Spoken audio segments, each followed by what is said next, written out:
ขอนอบน้อมแด่สมเด็จพระผู้มีพระภาคเจ้าพระองค์นั้นซึ่งเป็นพระอรหันต์ตรัสรู้ชอบเป็นผู้รู้ผู้ตื่นผู้เบิกบานได้ด้วยพระองค์เองขอนอบนบเคารพบูชาพระธรรมคำสั่งสอนของพระบรมศาสดาพระสัมมาสัมพุทธเจ้าพระองค์นั้นด้วยเสียงด้วยเกล้าขอไหว้สาพระสงฆ์องค์ข้าเจ้าครูบาอาจารย์สมภารท่านเจ้าทั้งหลายพระมหาเถรานุเถระผู้สืบทอดพระพุทธศาสนาอยู่ตามวัดวาอารามทำหน้าที่เป็นเนื้อนาบุญต่อโลกครูบาอาจารย์ที่ทำงานด้านฝ่ายเผยแผ่ทุกท่านทุกตนทุกอนด้วยความเคารพเป็นที่สุดครูบาอาจารย์ผู้มีพระคุณเป็นเนื้อนาบุญทั้งด้านการปกครองทั้งด้านการเผยแผ่ทั้งด้านการสาธารณูปการการก่อสร้างห้างแปงนวัตกรรมครูบาอาจารย์จำพรรษาอยู่ใกล้ชิดติดกับญาติโยมทั้งหลายข้าน้อยขอไหว้สาด้วยความเคารพเลื่อมใสในปฏิปทาสัมมาปฏิบัติในความอดทนยิ่งของหลวงพ่อหลวงปู่จุตนจุองค์นะครับวันนี้อาตมาภาพพระครูพัชยคุณพร้อมทั้งพระครูสิริอมราภิรัตน์วัดป่าสะน้อยและวัดอมรารามสันอุ้มก็จะได้นำธรรมะมาเสนอแก่ท่านทั้งหลายในสถานีวิทยุคลื่นพระพุทธศาสนาจารย์และสังคมวัดฝ่ายหิน 104.5 แห่งนี้ซึ่งก็มีท่านนายสถานีท่านพระครูสมุทรวิศวัตรวรกิจโจเป็นผู้ควบคุมในเครื่องเสียงห้องเสียงอยู่อย่าลืมคนที่อยู่เคียงข้างอย่าลืมคนที่ช่วยสร้างทางยิ่งใหญ่อย่าละเลยคนที่เคยมีน้ำใจอย่าลืมเป็นผู้ให้เมื่อได้ดีเมื่อยามสุขอย่าได้ลืมตน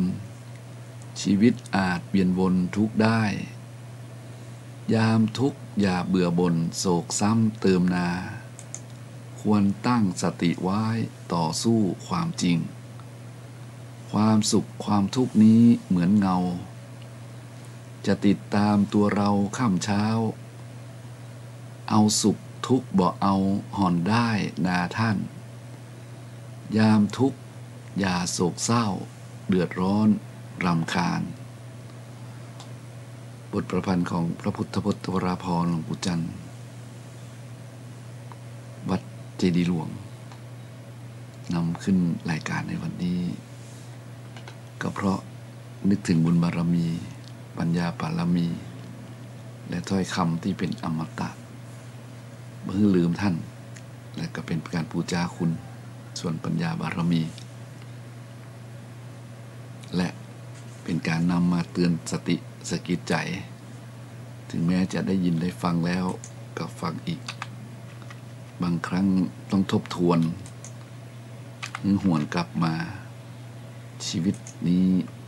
มันผ่านมาแล้วก็ผ่านไปบางครั้งมันหวนคิดสักนิดได้สติสักน้อย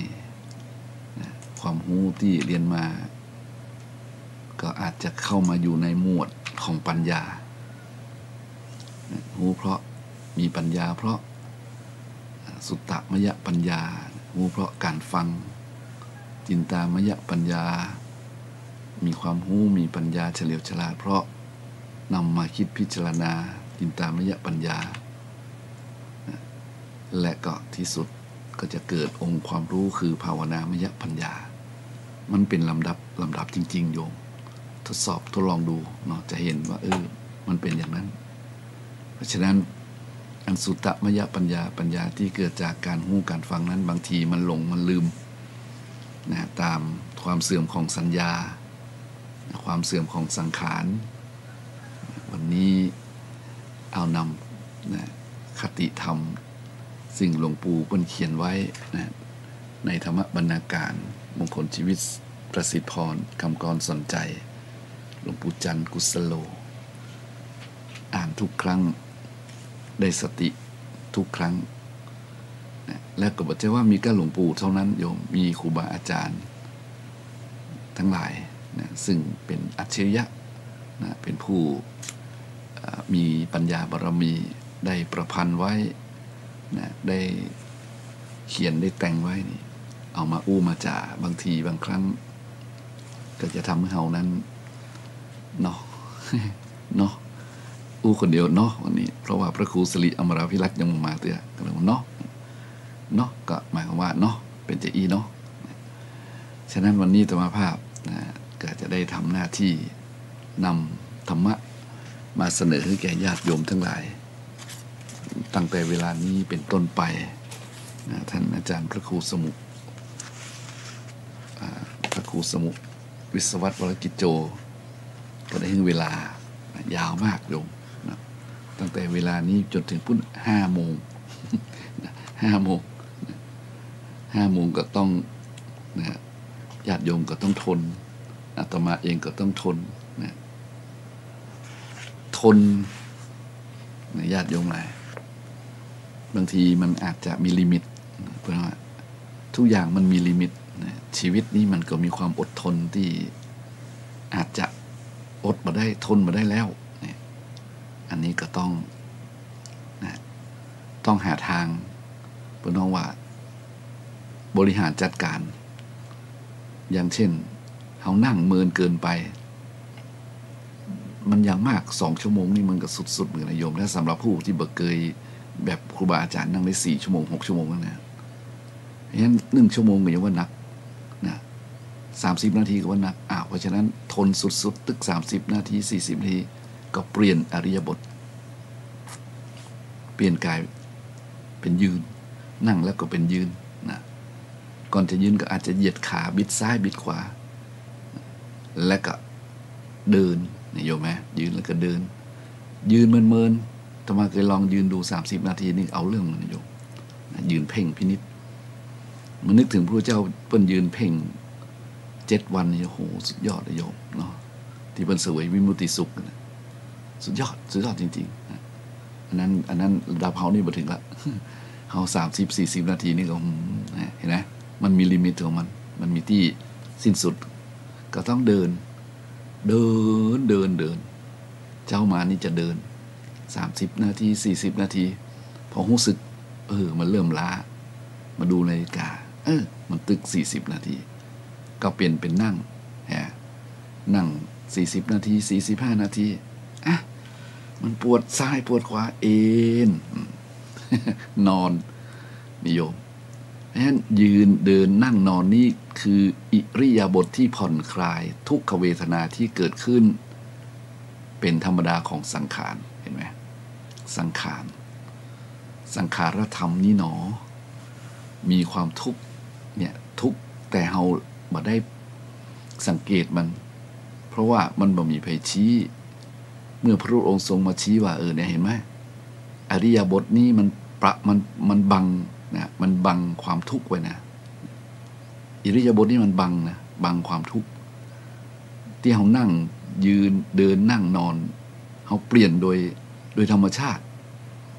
โดยอัตโนมัติโดยขณะที่เป็นเรียกว่าเราบ่ทันได้สังเกตนะอย่างรวดเร็วนั่นแหละนะแต่เมื่อวันหนึ่งพระพุทธองค์ทรงตรัสรู้แล้วได้สอนมาทั้งหลายก็มีกรรมหนึ่งนะในกลุ่มหนึ่งของการปฏิบัตินะเพิ่งก็กล่าวไว้ว่าการเปลี่ยนอิริยาบถทั้งหลายนะมันก็บังทุกข์ได้นะบางทีเราไม่ได้สังเกตมันไงพอเพิ่นมาชี้ตูมเฮาฮู้เลยแต่เนาะยืน เดินนั่งนอนนานเกินไปก็เป็นทุกข์แล้วทำไงก็เปลี่ยนใช่ไหมเปลี่ยนจากยืนเป็นเดินจากเดินเป็นนั่งจากนั่งเป็นนอนนะฮะผ่อนคลายกันไปอิริยาบถมันก็ช่วยแก้ทุกขเวทนาที่เกิดขึ้นมันก็เลยทำให้มันว่ามีทุกข์ความจริงแล้วมันมีทุกข์ตลอดในร่างกายนี่เช่นหิวก็กินเนี้ยเขาบอกแม่หิวข้าวแม่ก็บอกว่าไปหาซ่อนกินกับลูกบางทีแม่ก็บอกลูกแม่เป็นลูกแม่หิวข้าวแม่ลูกเกี่ยวไว้ให้แล้วนะเห็นไหมมันความจริงแล้วมันทุกข์ประจำสังขารทุกข์ที่มันเกิดขึ้นคนแบบนั้นจึงแบบจึงมาสงสัย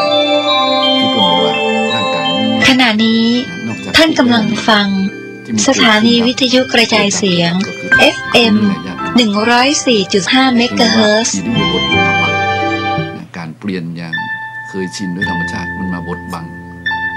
เช่นที่ว่ามาแม้กระทั่งความหิวความกระหายทั้งหลายแล้วมันก็เป็นความทุกข์ความทุกข์แล้วทีนี้ก็ไปหาบำบัดมันซะบางทีเราบัดไปคิดอันนี้ก็มาอู้ยากอยู่เพราะฉะนั้นที่อู้มานี่ก็คือมันยาวเมื่อมันยาวนานแบบว่าวันนี้เรามานั่งจัดรายการตั้งแต่เวลานี้เป็นต้นไปเนี่ยตั้งแต่เวลานี้เป็นต้นไปจนถึงพุ่น4-5 วันมันก็มีการเปลี่ยนแปลงแทรกแซงจะเป็นเพลงดอกไม้คุณธรรมเพลงใดเพลงหนึ่งซึ่งเป็นเพลงที่ต่อมาเห็นว่าเรานั่งได้ฟังในสถานีปกติทั่วไปสถานีปกติทั่วไปนี่เรามาเปิดนอกจากสถานีของพระเจ้าพระสงฆ์เพราะว่ามันเป็นธรรมะนี่บางทีอย่างว่าละโยมนะธรรมะนี่มันเป็นของขมโลกเลยบอกค่อยนิยมเนี่ยปัจจุบันนี้ไงโลกบอกค่อยนิยมโลกไปนิยมอย่างว่าวัตถุนิยมไงบัดนิยมธรรมเห็นไหมสมัยก่อนเนี่ยธรรมนิยมปัจจุบันนี้อย่างวัตถุนิยมนะถ้าธรรมนิยมนี่อดสบายเลยโยมนะถ้าธรรมนิยมนี่ทั้งหมดนี่นะทั้งสมมติทั้งหมดทุกสถานี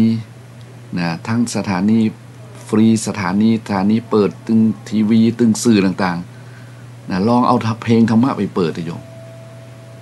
เนี่ยมันอ่านใหม่ๆมันอาจจะขัดกันหน่อยขัดกับความรู้สึกนะบางคนมันบ่ชอบคือมันบ่ชอบจริงๆเลยโยมมันเป็นมิจฉาทิฏฐิมันบ่ชอบจริงๆนะอาจจะเดือดร้อนวุ่นวายแต่ถ้าหากว่าเราทำเสมอบ่อยๆนะอาตมาว่าเพลงเนี่ยที่มันเป็นภาษางดงามอย่างดอกไม้คุณธรรมและมันเป็นเพลงที่มีความหมายเนื้อหาสาระนะปลุกใจให้คนลุกขึ้นมาทำความดีเนี่ยญาติโยมศีลธรรมอาจจะกลับมาเลยเพราะฟังบ่อยๆนะฟังท่วงทำนองนะมีเสียงดนตรีเสียงละอ่อนนี่มันใสเลยโยมใช่ไหมชุดดอกไม้คุณธรรมชุดนี้มันเสียงละอ่อนมันใสมันอาจจะทำให้เราเกิดอย่างขึ้นในใจก็ได้บางทีสะดุดในความคิดบางทีจิตของเราตกนี่มันอย่างว่านะถ้าจิตตกนี่มันถ้าจิตตกนี่มันยุ่งนะโยมถ้าจิตตกนะเพราะฉะนั้นตัวเรา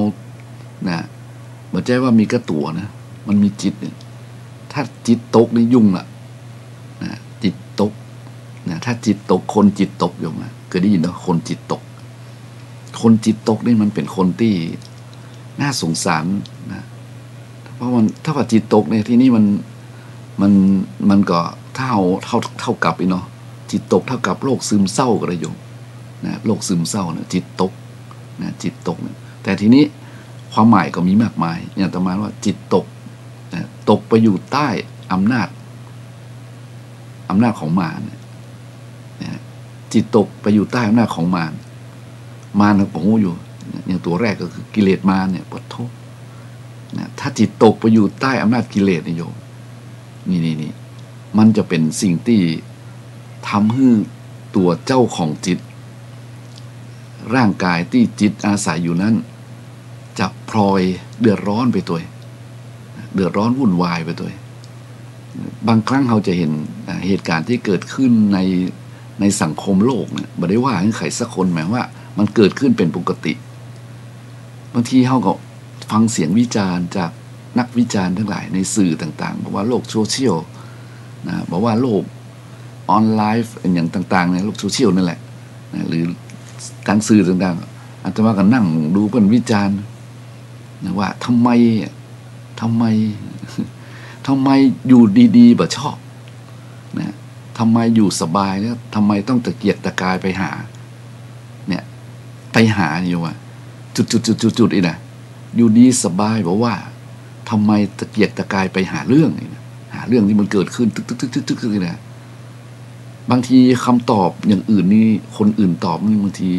มันก็เฉียดไปเฉียดมานะอาตมาก็คิดคนเดียวมันยังบัดใจก็หาเนาะก็เลยเดินแล้วได้ความคิดว่าโอ้นี่คือนะมันมาด้วยเสียงเพรียกแห่งกรรมโยมเสียงเพรียกเนี่ยนะเสียงเพรียกเนี่ยจะลืมมันต้องบันทึกไว้เสียงเพรียกคือเรียกร้องหาเสียงเพรียกจากกรรมโยมเสียงเพรียกแห่งกรรมนะเสียงเพรียกแห่งกรรมโยมจำไว้เลยตรงนี้นะเสียงเพรียกแห่งกรรมคือจะอยู่ที่ไหนครับอยู่ดีสบายหรือว่านะทำไมเนี่ยทำไมเนี่ยจิตมันตกเลยนะทำไมนี่แหละท่านทั้งหลายกรรมมันเรียกหา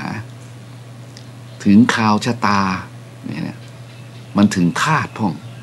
เนี่ยเสียงเรียกแห่งกรรมมันร้องหาถึงเวลาที่ต้องได้ชดใช้นะถึงเวลาที่จะต้องได้เสวยวิบากนะ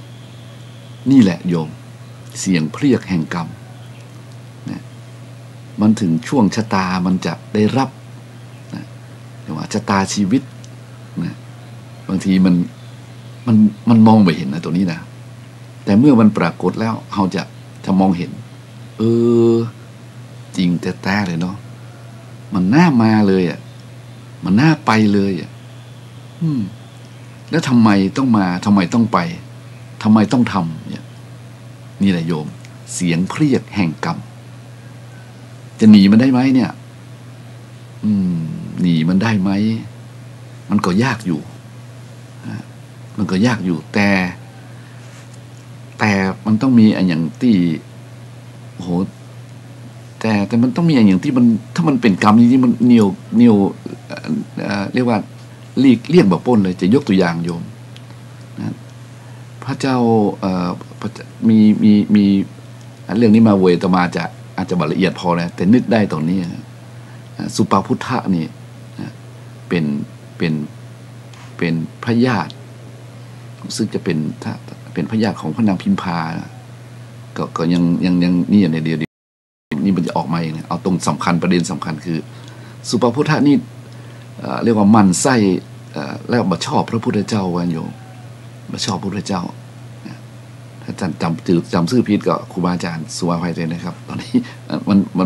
นตั้งใจจะเล่าเรื่องนี้ว่าอันนั้นนะเนี่ยเสียงเพรียกแห่งกรรมเนี่ยทีนี้เมื่อบ่ชอบก็เลยกลายเป็นความเกลียดความท้าทายนะในเรื่องเพิ่งก็เล่าว่านะเมื่อครั้งหนึ่งสุปาพุทธานี้ได้ใจให้ลูกน้องนะลูกน้องคนสนิทไปถามว่าวันเนี้ยพระพุทธเจ้าจะเสด็จไปทางใดเนี่ยพอหูแล้วไปขวางทางเพื่อนนั้นไปขวางทางเสด็จเนี่ยไปขวางทางเสด็จของพระพุทธเจ้าญาติโยมลองคิดดูดินะอยู่ดีๆบอกว่าหาเรื่องเนี่ยไปขวางทางเสด็จของพระพุทธเจ้าครั้งนั้นพระพุทธองค์สามารถเสด็จได้ดังนั้นเพราะว่ามีคนและสุปาพุทธะเนี่ยไปขวางทางไว้ทีนี้พระองค์ก็เดินทางอื่นซะก็ไม่ใช่เรื่องทีนี้สุปาพุทธะก็ชนะครั้งนั้นก็เกิดความฮึกเหิมใจคนสนิทไปถามว่าเนี่ยดูดิสมณโคดมเนี่ยอู้ว่าอย่างไรพ่องพยากรณ์ว่าอย่างไรพ่องพระองค์ก็ทรงพยากรณ์แต่เนี่ยสุภาพุทธะนี่ก็ใจให้ละอ่อนให้ลูกศิษย์ให้ลูกน้องไปฟังเรื่องราวพระเจ้าจะว่าอย่างไร ดูว่าจะอุ้ยใดนะพยากรณ์อย่างใดครั้งนั้นพระองค์ก็ทรงพยากรณ์ต่อพระอานนท์ไว้ก่อนกับพระอานนท์เนาะว่าเนี่ยทำ7 วันเนี่ยหรือ15 วันเนี่ยประมาณเนี่ยท่านสุปาพุทธะเนี่ยที่ได้ทำกรรมอันนักที่ขวางทางเสด็จของพระพุทธเจ้าเนี่ยจะต้องถูกแผ่นดินสูบเอาเนื้อหาสาระก่อนนะจะต้องโดนแผ่นดินสูบเป็นคนที่ทำกรรมหนักมากหนักมากเลยหนักชนิดว่าแผ่นดินไม่สามารถรองรับไว้ได้โยมแผ่นดินต้องออกแยกออกดูดสุปาพุทธะนี่ลงไปทีนี้ก็มาถึงตรงที่ข่าวสุปาพุทธะได้ยินข่าวว่าพระพุทธเจ้าพยากรณ์อีกบอกว่าถ้าจะต้องเอาชนะคำพยากรณ์นี้ของสมณโคดมนี้ให้ได้เลยบอกคือลูกน้องบอกคือคนใกล้ชิดคนรับใช้ว่าเนี่ยข้าจะบัดลงไปเหยียบแผ่นดินเลยก็ตั้งป้อมปราการอย่างดีให้คนที่มีรูปร่างกำยำแข็งแรงบอกว่าถ้าข้าจะลงไปนี่ต้องจัดการล็อกไว้เนี่ยข้าถึงบัดลงไปเหยียบแผ่นดินนะเพราะว่าพระสมณโคดมเนี่ยพระพุทธเจ้านี่พยากรณ์ไว้ถ้าเหยียบแผ่นดินเนี่ยตรงบ้านนั่นแหละนะจะโดนแผ่นดินดูดเลยตั้งป้อมปราการอย่างแข็งแรงบอกคือลูกน้องนะบอกคือคนใกล้ชิดว่าถ้าลงไปนี่บ่ต้องไปถือว่าเป็นเจ้าเป็นนายเป็นอย่างเด้อล็อกตัวไว้เลยบ่คือลงเด็ดขาดป้องกันไว้อย่างแน่นหนาวันเวลาก็ผ่านไปก็อยู่บนปราสาทอยู่บนบ้านอยู่บนตึกนะอยู่บนบ้านปราสาทอยู่อย่างดีผ่านไปโยมว่าครั้นพอถึงเวลาที่คำพยากรณ์จะมาถึงเพราะว่าม้าของเจ้าสุภพุทธะเนี่ยสุภพุทธะเนี่ยม้าซึ่งเป็นม้าตัวโปรดนะได้ห้องขึ้นอย่างกระทันหันม้าตัวโปรดได้ห้องขึ้นอย่างห้องเสียงกึกก้องไผ่เอาไปอยู่นะเสียงนี่ขึ้นมาเสียงห้องก้องของม้าเป็นว่าม้าสินทบม้าตีม้าดีม้าวิเศษม้าคู่บุญบารมีเนี่ยร้องก้องอยู่ในโรงม้าเนี่ย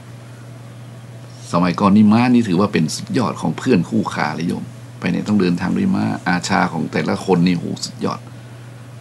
เมื่อม้าห้องเนี่ยนั่นน่ะก็ปรากฏว่าสุปาพุทธะอดมาได้นะพุ่งลงมาที่ลงม้าเพื่อที่ไประงับจับม้าลืมเสียสิ้นซึ่งตัวเองสั่งหมู่ทหารหมู่ลูกน้องไว้ว่าคือล็อกตัวไว้ลืมเสียสิ้นเลยลืมคำพยากรณ์ลืมหมดเลยจะไปหาม้าคือได้เมื่อก้าวลงแผ่นดินที่ไปหาม้าเท่านั้นเองโยมว่าแผ่นดินกับรับน้ำหนักคนใจบาปหยาบช้าที่ไปขวางทางเสด็จของพระพุทธองค์มาได้ดูดลงไปเลยคำพยากรณ์ของพระองค์เป็นจริงแบบจริงแต่ตรงนี้ประเด็นนี้แต่ว่าเสียงเพรียกแห่งกรรมอันนี้ต่อมาต้องขอบอกว่าเป็นความเห็นส่วนตัว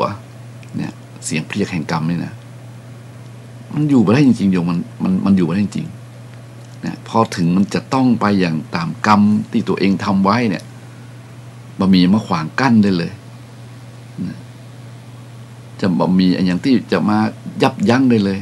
ดูเรื่องนี้เถอะเรื่องสุภพุทธะนิยมถ้าจำผิดขออภัยแต่เนี่ยมันมาโวยนะไม่ได้เตรียมว่าจะอู้เรื่องนี้นะญาติโยมเพราะฉะนั้นเฮาท่านหลายเห็นอย่างที่เกิดขึ้นในปัจจุบันนี้ไหมล่ะนะเนาะเพราะฉะนั้นถ้าเสียงเพรียกแห่งกรรมมันได้ทำหน้าที่นิยมอยู่ที่ไหนนะอยู่ที่สบายนะอยู่ที่ดียังมีความสุขเนี่ยถ้าเสียงเพรียกแห่งกรรมมันจะไปที่จิตที่ใจกระวนกระวายทุรนทุรายหาช่องทางจะไปให้ได้จะทำให้ได้ญาติโยมนี่แหละหนอนี่แหละนะบางคนตอบแล้วเราฟังแล้วมันยังน่าบัดใจนะลองทำมุมหนึ่งเนี่ยลองให้ท่านทั้งหลายไปคิดดูว่าเหตุการณ์นี้มันเกิดขึ้นทั้งหลายทั้งปวงในโลกใบนี้เนี่ยบางทีมันมาจากตรงนี้โยม เสียงเพรียกแห่งกรรมเสียงเพรียกแห่งกรรมน่าคิดเอาอยู่นะเราเห็นเนี่ยมันเหมือนหน้าทำไมอยู่ดีๆบ่ชอบประมาณนี้นี่แหละเสียงเพรียกแห่งกรรมในนั้นที่เคยอู้ไปหลายครั้งเนี่ยพระพุทธองค์นี่ท่านทั้งหลายนะผู้ทรงตรัสรู้นะเป็นพระอนุตตรสัมมาสัมพุทธเจ้านี้ท่านทั้งหลายอย่าไปคิดว่ามันเป็นเรื่องที่เล่าขานตำนานพุทธเจ้านี่บ่มีจริงเนี่ยนะจะไปคิดอย่างนั้นนะถ้าคิดอย่างนั้นเรียกว่ายังงอนแง่นอยู่ยังบ่เรียกว่ายังบัตศรัทธายังบัตถาคตโพธิศรัทธายังบัตถาคตโพธิศรัทธาที่อย่างแท้จริงเด้ออย่างหมู่เฮาเขานี่ต้องถึงคำว่าตถาคตโพธิศรัทธาอย่างแน่วแน่ก็คือต้องเชื่อมั่นเรื่องราวของพระองค์นี้กว่าจะเป็นพระพุทธเจ้าได้นั้นบ่ใช่เป็นเรื่องที่ทำได้ง่ายและก็ใช้เวลาสั้นๆนี่บ่ใช่โยมหรืออธิษฐานแล้วก็เป็นได้เลยบ่ใช่ต้องบ่มเพาะนะต้องบ่มเพาะใช้เวลายาวนานนะที่ว่า14อสงไขยปลายแสนมหากัปนับได้เป็นแสนชาติโยมนะแล้วก็บอกเจ้าว่าจะเดินทางด้วยถนนที่มันโรยด้วยดอกกุหลาบนะมันมีแต่ขวากหนามที่มันท้าทายขันติธรรมทั้งหลายเหล่านั้นปัญญาธรรมของพระโพธิสัตว์นั้นต้องเสียสละบางครั้งถึงขั้นต้องเรียกว่าต้องถึงขั้นเสียสละอู้อย่างที่เป็นของรักนะที่เป็นของรักอู้ตรงนี้แล้วก็เรียกว่าสละของรักนี่เอาบ่มองที่เรื่องพระเวสสันดรเนี่ยโยมเขาจะมองแถมมุมหนึ่งแถมชาติหนึ่งซึ่งชาตินั้นเนี่ยเป็นเรื่องคำขอโทษของพระนางพิมพาเถระเนี่ยว่าพระนางพิมพาเรียกว่าภิกษุณีผู้ซึ่งเลิศโดยการระลึกชาติได้เนี่ยพระเถรีไม่ใช่เถระพระเถรีเพราะว่าพระนางพิมพานะซึ่งเป็นอดีตมเหสีของเจ้าชายสิทธัตถะนั้นเมื่อได้ออกมาบวชปั่มเปงธรรมด้วยบุญด้วยกุศลด้วยบารมีวาสนาสำเร็จเป็นพระอรหันตีนะมีฤทธิเตชะนะและสามารถระลึกชาติได้นะและก่อนที่จะปรินิพพานนะก็ไปทูลลาและทูลขอโทษต่อพระบรมศาสดานะในเหตุการณ์ที่ผ่านมาท่านสิทธัตถะกับท่านพิมพานี่นะเป็นภรรยาสามีเป็นมเหสีเป็นพัสดากันมาโดยตลอดในอดีตชาติเนี่ยนะโดยเรื่องหนึ่งซึ่งประทับใจอาตมามากเลยที่เพิ่นพระนางพิมพาที่เพิ่นขอโทษพระพุทธองค์ว่าจะไปนิพพานเนี่ยโดยเล่าย่อๆบอกว่าข้าแด่พระองค์ผู้เจริญอันนี้ญาติโยมรับตานึกสภาพพระนางพิมพาเถรีนะซึ่งเป็นพระอรหันตีเนี่ยนะจะปรินิพพานแล้วอายุก็คงจะเยอะแล้วแก่เท่าชราแล้วพอสมควรแล้วนะต้องพอเกิดพร้อมๆกับพระพุทธเจ้าสาชาตินะทีนี้ก็จะปรินิพพานแล้วเนี่ยก็ไปทูลลาก่อนทูลลาก็ขอโทษสุมากันนั่นแหละว่าในวัฏฏะสงสารนี่เวียนว่ายตายเกิดยาวนานเนี่ยเฮาท่านได้เป็นสามีภรรยาซึ่งกันและกันมาโดยตลอดบางทีก็โดยกายกรรมวจีกรรมพองมโนกรรมพองอันเนี้ยทำไปด้วยความอย่างต่างๆนานาเนี่ยก็ไปสารภาพบาปไว้อย่างนี้ขอโทษไว้อย่างนี้ง่ายๆนะแล้วมีเรื่องหนึ่งที่พระนางพิมพาได้ยกมาแล้วมันโดนใจต่อมาแล้วมันมาญาติโยมฟังตอนนี้มันอาจจะละเอียดนะเพราะว่ามันตามสัญญาเก่าๆที่ได้ศึกษาและอ่านมาเนาะนั่นก็ขออภัยท่านผู้รู้ด้วยนะตอนนี้ถ้ามันละเอียดพอแต่เรื่องเล่าสรุปย่ออย่างนี้เมื่อพระนางพิมพาจะปรินิพพานก็ทูลขอโทษในเหตุการณ์ชาติหนึ่งว่านะชาติหนึ่งนะครั้งกันนั้นพระพุทธองค์ได้เกิดเป็นคนตุกบ่ค่อยมีเงินมีทองนะและในครั้งนั้นเจ้าบ้านเจ้าเมืองก็ไปถวาย ภัตตาหารถวายสิ่งของต่างๆวัตถุจตุปัจจัยต่อพระพุทธเจ้าองค์หนึ่งเนี่ยตรงเนี้ยแต่ว่าจำชื่อพระเจ้าองค์สมัยนั้นมาได้เนี่ยตรงเนี้ยโยมขออภัยและในครั้งนั้นผู้ชายคนนั้นซึ่งเป็นสามีก็ได้นำตัวนางพิมพาในชาตินั้นนะเอาไปจำนำเอาภรรยาไปจำนำเพื่อเอาเงินมาทำบุญเอาอุ้ยง่ายดีกว่าเนาะในครั้งนั้นพระโพธิสัตว์ได้นำนางซึ่งเป็นภรรยาเนี่ยเอาไปจำนำและนำเงินนั่นมาทำบุญถวายสิ่งก่อสร้างถวายอันอย่างสักอย่างหนึ่งในครั้งนั้นสำเร็จสมความปรารถนาและที่ขอโทษก็เพราะว่าในครั้งนั้นนางพิมพาในชาตินั้นบ่ได้เปิงใจบ่ได้เต็มใจเท่าใดนักที่สามีเอาตัวไปจำนำแล้วเอาทรัพย์มาทำบุญทำกุศลแล้วก็มีบางครั้งก็จังด่าว่ากระทบกระเทียบกระทั่งกระแทกแดกดันเพราะว่าเนี่ยถ้าบ่มีค่าเนี่ยสู่บ่ได้ทำบุญที่สู่ได้ทำบุญกับพ่อข้านี่เพราะฉะนั้นข้าต้องเป็นใหญ่บุญต้องถึงข้าอย่างประมาณนี้แรงว่าขอพระองค์อย่าได้ทรงถือโทษโกรธเคืองข้าน้อยเลยในครั้งนั้นนายโยมว่าในครั้งนั้นเพราะฉะนั้นเอาตรงนี้เป็นประเด็นใหญ่ๆว่าเนี่ยการที่เวียนว่ายแต่เกิดในภพชาติมันได้ทำวิบากกรรมมาอย่างกันมายาวนานเนี่ยใครจะไปฮู้นอกจากผู้ที่จะมีเอตทัคคะเลิศทางระลึกชาติได้อย่างพระนางพิมพาเนี่ยหรืออย่างสัพพัญญุตญาณของพระพุทธองค์นายโยมจึงจะระลึกชาติได้จึงจะได้ให้คำตอบอันชัดเจนได้แต่สำหรับหมู่เฮาทั้งหลายได้ศึกษาเรื่องเหล่านี้มาว่ากว่าจะมาเป็นพระพุทธเจ้าได้เนี่ยวิถีชีวิตเดินทางของพระโพธิสัตว์เนี่ยยาวนานมากย่อมมีเรื่องราวมากมายอย่างที่คำว่าพระเจ้า500จาตุเนี่ยพระเจ้า500จาตุคือพระโพธิสัตว์ได้เกิด500จาตุเพราะฉะนั้นเจ้ามีเรื่องราวอย่างต่างๆนานาเกิดขึ้นทีนี้คนเฮาก็เช่นเดียวกันกว่าเฮาจะมาถึงจุดนี้ได้เฮาอาจจะเวียนว่ายตายเกิด10ชาติ20ชาติ30ชาติเฮาไปฮู้แล้วได้ทำกรรมมาอย่างเฮาไปฮู้ได้ว่าเฮาได้ทำอะไรไว้ที่ไหนอย่างใดนะมันก็เกิดภพชาติขึ้นมาก็มีกรรมมีเวรติดตามกันมาบางครั้งก็บ่ได้อโหสิบางทีก็บ่ได้ขอโทษนะบางทีก็ทำให้จองกรรมจองเวรกันมาวันหนึ่งด้วยบุญด้วยวาสนากุศลส่งเกิดมาเป็นมนุษย์เป็นคนอยู่สบายนะเป็นเศรษฐีเป็นมหาเศรษฐีอยู่ดีสบายอยู่บนตึกอยู่บนปราสาทอะไรอย่างแล้วแต่แล้ววันหนึ่งทำไมนะไปอยู่ตรงนั้นทำไมไปทำอะไรมันทำไมเนี่ยนี่แหละโยมนี่แหละเสียงเพรียกแห่งกรรมเสียงเพรียกแห่งกรรมเนี่ยมันจะต้องชดเชยมันจะต้องนี่กันนะก็ต้องว่ากันไปตามกรรมนั้นนี่บางทีมันก็เป็นเรื่องที่น่าคิดนะโยมน่าคิดเพราะฉะนั้นที่ดีที่สุดนะที่ดีที่สุดนั่นก็คือว่าเราทราบเรารู้นะว่าปัจจุบันนี้มันเป็นอย่างนี้ละ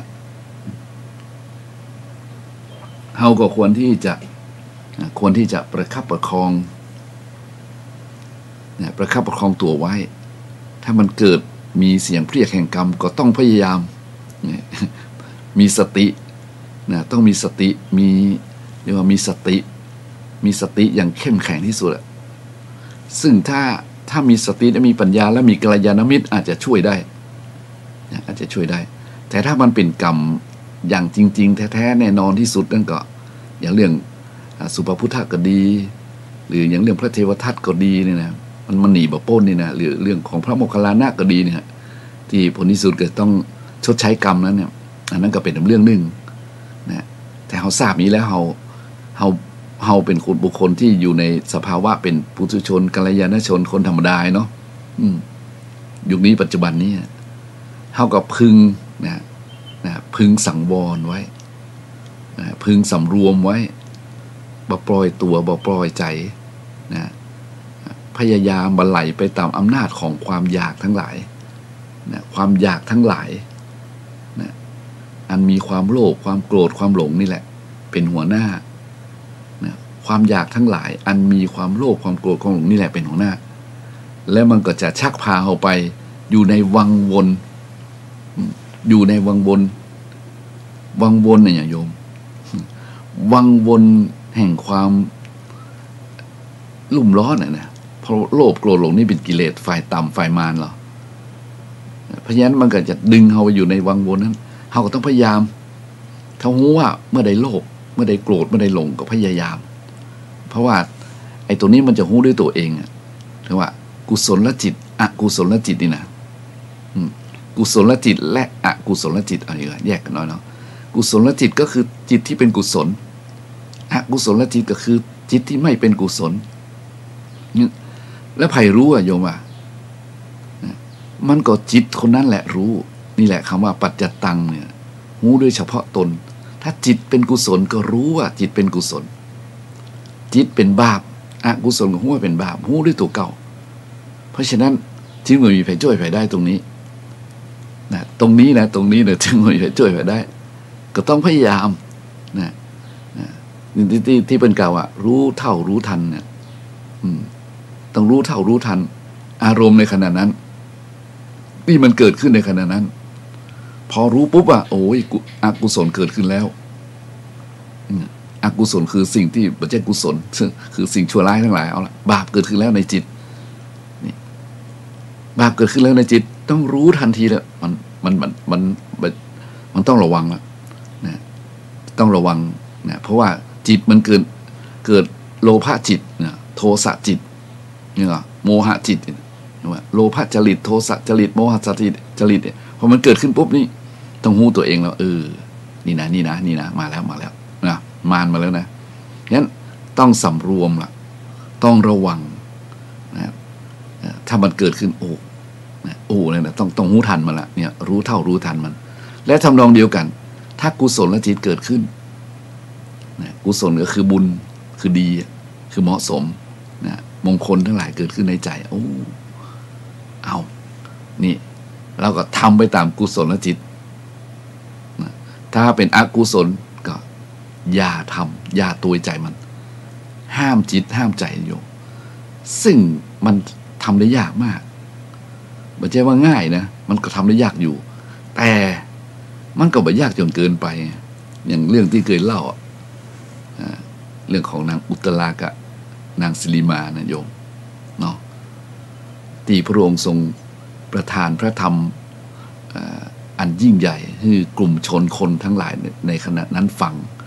หลังจากที่นางสิริมาได้ขอโทษขอพระองค์ทรงยกโทษในกรรมที่นางทำต่ออุตรานะขอโทษขอพระองค์ทรงยกโทษให้เพราะนางอุตราบอกว่า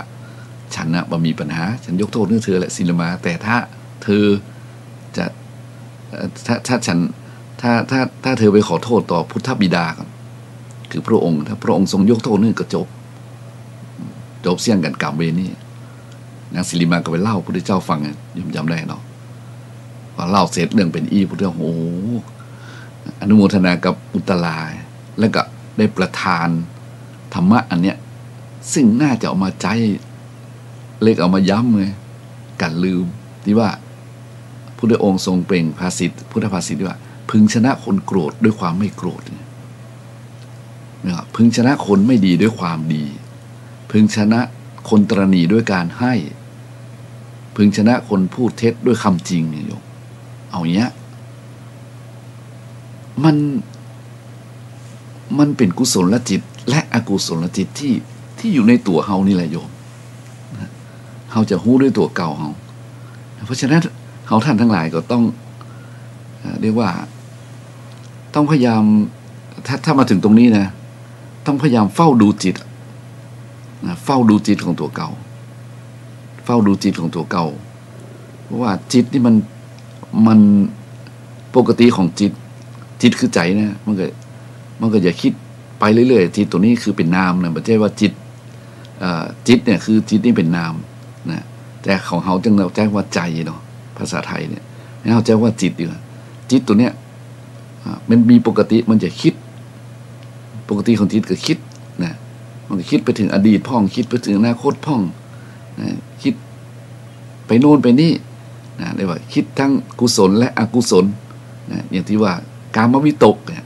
มันก็โยมมันก็จะ วิตกจิตมันก็คิดมกมุ่นคุ้นคิดเนี่ยก็ใจคำเนี่ยมกมุ่นคุ้นคิดติดยึดติดคิดเนี่ยนะมันเป็นว่านี้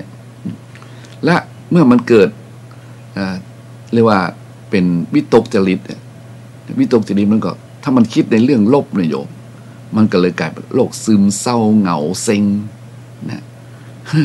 โรคซึมเศร้าเหงาเซ็งนะโยมมันก็หดหูห่อเหี่ยวอยู่ไปอยู่มามันก็คิดบ่ออกบอกใครบ่ได้นิยมก็เลยกลายเป็นโรคซึมเศร้านะผลที่สุดมาครับเนี่ยโยมเป็นนี้เพราะฉะนั้นเฮาท่านทั้งหลายจะต้องดูนะเฝ้าดูจิตไปตัวซึ่งถามว่าทำยากไหมยากแต่ก็บ่จะยากจนเกินไปเพราะว่ามันมีเป็นเล่าเรื่องลูกศิษย์กับอาจารย์เพราะอาจารย์ก็จะบอกลูกศิษย์ว่าบอกลูกศิษย์ว่าโยมเนาะโยมมันดูจิตมันภาวนาพ่องกะลูกศิษย์ก็จะบอกมันบ่มีเวลาดูจิตเนี่ยผมต้องดูงัวดูควายดูไร่นาดูเลือกสวนดูบ้านดูภรรยาดูบุตรธิดาดูกิจธุระดูการค้าทั้งหลายผมเป็นนักธุรกิจอาจารย์นี่ผมไปดูจิตผมมีเวลาดูจิตหรอกนะผมบ่มีเวลาดูจิตเพราะว่าธุรกิจของผมเนี่ยดูใครจะดูแลผมอาจารย์ก็เพิ่งก็นิ่งฟังแล้วลูกศิษย์คือเหตุผลเนี่ยถ้าอาจารย์บ่ต้องถ้าอาจารย์อันนี้ผมไม่ใช่เถียงอาจารย์นะผมอยากไปได้แต่เราผมต้องดูแลธุรกิจทั้งส่วนรวมทั้งส่วนตัวทั้งในครอบครัวผมมีเวลาเลยท่านอาจารย์ผมมามีเวลาดูจิตเลยอาจารย์ปล่อยมันอู้ไปหมดเสร็จแล้วว่าแล้วเองมีเวลาหายใจไหมโยม เองมีเวลาหายใจไหมล่ะเนี่ยโยมแห่งการดูจิตในทางพระพุทธศาสนานะนั่นก็คือว่าเฮาก็อ่านใจตัวเฮาไปนะอย่างคนที่เรียกว่าถึงแม้จะชุลมุนวุ่นวายกับการกับงานกับสปะธุรกิจนี่นะแต่เฮาก็ยังหายใจอยู่เฮาก็มีสติในขณะที่มีสติเฮาก็ก่อนจะรับก่อนจะนอนไม่ก่อนจะเพราะทุกอย่างมันต้องมีเวลาของมันในช่วงนั้นแหละก็มานั่งฝึกจิตเมื่อมีสตินะเมื่อมีสติจนค่อยๆรู้ทันอาการของจิตรู้ทันอาการของจิตเมื่อรู้ทันอาการของจิตแล้วทีนี้แหละญาติโยมทั้งหลายนะก็จะได้ดูจิตตัวเก่าได้ว่าอาการของจิตน่ะอาการของจิตขนาดนั้นน่ะมันเป็นกุศลหรือว่าอกุศลอันนี้ก็จะว่ายากก็ยากนะโยมอาตมาก็เชื่อว่ามันง่ายแต่หมายความว่ามันวิธีเป็นอย่างนั้นน่ะนั่งดูอาการของจิตนั่งดูทบทวนเนี่ยดังนั้นเพิ่นจึงให้โอกาสโยมใน7 วันเนี่ยสัปดาห์หนึ่งมี7 วันมีวันพระถามว่ามีวันพระไว้ทำไมอย่างวันพรุ่งนี้วันพระเนี่ยมีวันพระไว้ทำไมไม่หรอมีวันอุโบสถไว้ทำไมเนี่ยนี่คือกลยุทธ์นะของคนโบราณเป็นภูมิปัญญาวิถีคิดวิถีจิตของคนโบราณวิถีคิดวิถีคิดของคนสมัยโบราณที่จะให้คนเฮาเนี่ยซึ่งอยู่กับกองงานการธุรกิจทั้งหลายได้หยุดได้ชำระจิตในวันพระวันสัปดาห์หนึ่งก็มี7 วันไม่หรอเดือนหนึ่งก็มี4 ครั้ง30 วันหยุดเนี่ย4 วันพักชำระจิตนั่งคิดทบทวนนะญาติโยมทั้งหลายถ้าเรามองในด้านที่ว่าเรื่องปากเรื่องท้องเรื่องธุรกิจแน่นอนที่สุดมันตึงบ่มีที่จะช่องว่างอันนั้นก็ใช่เพราะบางคนเนี่ยหอบแฟ้มไปทำงานหอบแฟ้มจากที่ทำการทำงานไปบ้านเนี่ยเอาที่บ้านไปที่ห้องทำงานแบบที่นึงนะกว่าจะวางปากกากว่าจะละจอได้นี่ปะทบเป็น4 ทุ่ม 5 ทุ่มเป็นเที่ยงคืนนะ มันก็บอกว่ากันตรงนั้นแต่หมายความว่าถ้าเรามองประโยชน์ของชีวิตของร่างกายประโยชน์ของร่างกายที่เราใจได้เนี่ยมันแข็งแรงนะโยมถ้าร่างกายมันอ่อนแอนี่เราใจบ่ได้ไม่หรอร่างกายที่มันเจ็บกระเซาะกระแซะร่างกายที่มันมีแต่โรคภัยไข้เจ็บมันผสมดุลกันระหว่างยินหยางที่สูตรของจีนเป็นว่าไว้ยินหยางผสมดุลธาตุผสมดุลอารมณ์ผสมดุลอาหารผสมดุลเนี่ยมัวเมานักทางหนึ่งดังใดไปบ่ใจสัมมาปฏิบัติบ่ใจทางสายกลางมัชฌิมาปฏิปทานี่นะโยมแล้วก็เกิดสังขารนี้มันเสื่อมไปก่อนวัยหรือพูดตรงๆว่าตายเร็วไปอันที่สมควรมันจะตายมัน80 90 100โยมอันนั้นบอกว่ากันละเป็นก็อัน90 100นั่นบอกว่ากันละโบราณนึกสอนไว้90 ปีไข้ก็ตายบ่ไข้ก็ตายเอ้าแต่บางคนก็บ่ตายก็ยังบ่ตายเด้อแต่บางคนก็ตายไปละเนี่ยแล้วมองดูถ้าสังขารร่างกายนี้มันบ่แข็งแรงมันไปบ่ได้ไปบ่ฮอดและทรัพย์สมบัติสิ่งของนี่มันเต็มบ้านเต็มเมืองโยมถามจริงๆเลยทรัพย์สมบัติสิ่งของที่มันเต็มบ้านเต็มเมืองที่ตัวเองไปหามาทั้งปีทั้งชาติเนี่ยมันเอาไปได้ไหมมันก็เอาไปตัวบ่ได้ใช่ไหมแล้วบ่ใช่ว่าเฮาอู้แล้วอันกับเงินบ่มีความหมายบ่ใช่ทรัพย์สมบัติสิ่งของมันมีความหมายนะมันมีความหมายทั้งอยู่ทั้งไปเฮาใจอย่างเฮาใจภูมิคิดแบบนี้นะเวลาอยู่เฮาก็ต้องใจมันเป็นเรียกว่ามันเป็นประโยชน์ทรัพย์สมบัติสิ่งของเงินทองที่เอามาอยู่นะใจมันประโยชน์บ่ใช่ไปมกมุ่นมัวเมาไปกอดไปยึดไปติดมันรัดตรึงมันไว้บ่ใช่นะเพราะเมื่อเขาไปเนี่ยเขาเอามันไปบ่ได้ไงเพราะฉะนั้นต้องอยู่เหนือมันไงโยมตรงเนี้ยเขาต้องอยู่เหนือมันหันว่ามันน่ะเป็นผู้บริการเขาคนมีทรัพย์นะเป็นคนมีบุญจำไว้เลยโยมคำนี้เป็นคำจริงเลยคนมีทรัพย์จึงเป็นคนมีบุญคนมีบุญจึงมีทรัพย์อีกอะไรแต่ถ้าคนที่มีทรัพย์มีบุญนั้นนะทำให้จิตตกวกลงไปสู่ความโลภบ่มีที่สิ้นสุดเนี่ยเพิ่นบอกว่ายิ่งรวยก็ยิ่งงกอันนี้อาจจะจริงหรือบ่จริงบ่ฮู้นะ แต่กรรมเพิ่นว่าไว้เนี่ยยิ่งรวยก็ยิ่งงก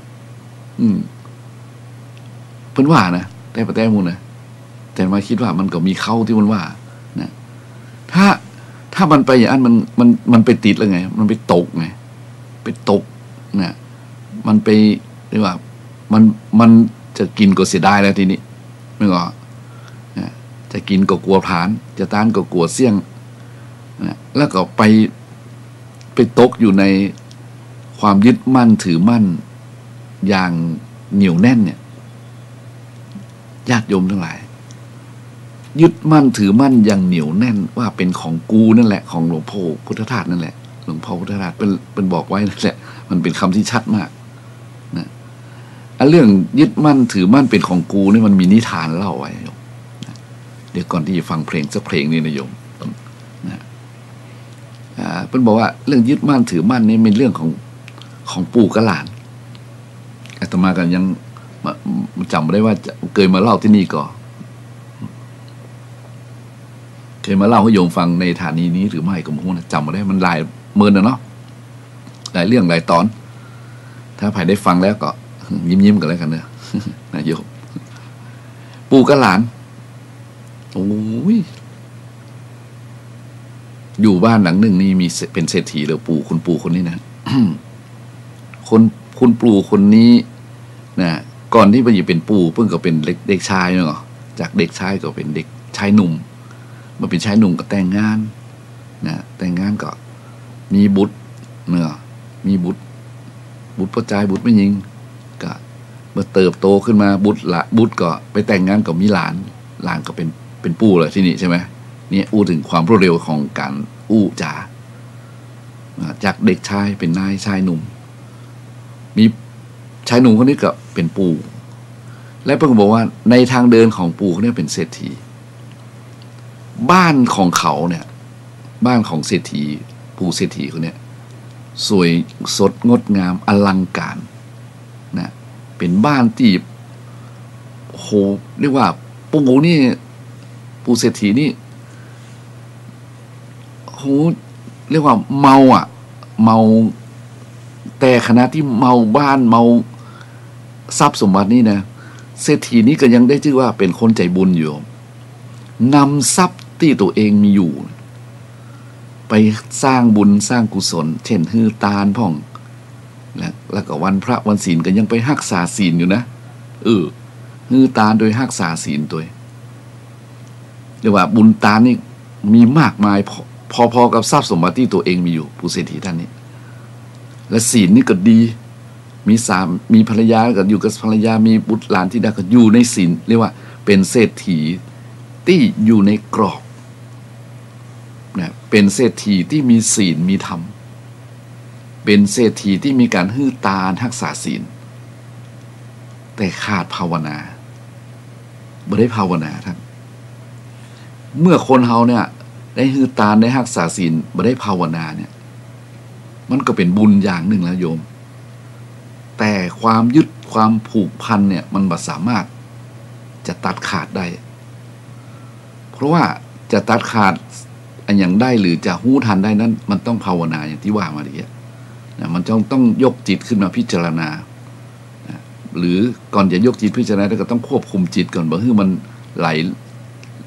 วกลงไปในความยึดมั่นถือมั่นทั้งหลายนั่นก็คือต้องเดินทาง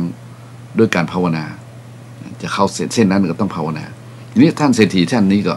มีแต่ฮือตาลรักษาศีลไม่ได้ภาวนาสักครั้งและท่านเป็นคนที่ยินดีในบ้านในทรัพย์สมบัติของท่านมากๆนะและก็ฮักบ้านที่ท่านอยู่เนี่ยอู้ขนาดว่าแกเท่ามาเนี่ยถ้าพ่อจะตายบอกให้ลูกหลานถ้าพ่อจะตายเนอะถ้าพ่อจะตายนี่นะขอเอาโฉนดบ้านเนี่ยใส่ในมือพ่อนะโฉนดในบ้านเนี่ยเอาใส่ในมือพ่อไว้เนอะสั่งหลานเนี่ยใส่ปูไปเนอะเอาโฉนดใส่มือปู่เนี่ยว่าพ่อปู่ฮักบ้านหลังนี้ฮักที่อยู่เนี่ยซึ่งปู่ได้ทำมากับมือตั้งแต่น้อยจนเนี่ยเรียกว่าบ้านในสวนในบ้านของปู่เนี่ยปู่นี่เรียกว่าจะว่าลุ่มหลงก็ประมาณนั้นและวันเวลาก็ผ่านไปปู่ก็แก่เท่ามานอนแซวไปไหนไปได้ละทีนี้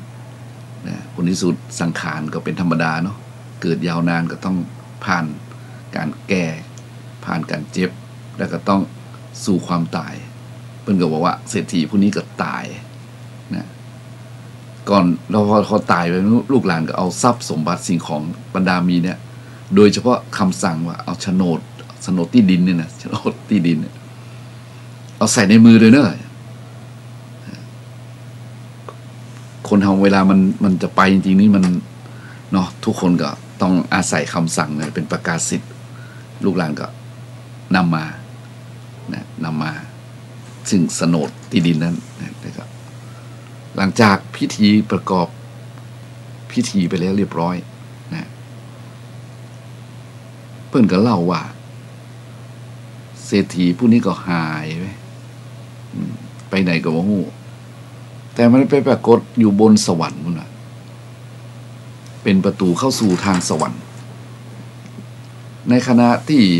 มีชีวิตอยู่ในมนุษย์โลกนี้ปู่เศรษฐีท่านนี้ฮือตาลมานักรักษาศีลมาดีนะบ่ได้บาปกรรมอย่างนักหนาก็ไปเกิดอยู่ที่ประตูสวรรค์มีเทพธิดานะมาเจิญมาบอกนะป้อนะเข้าบ้านพ่อเข้าประตู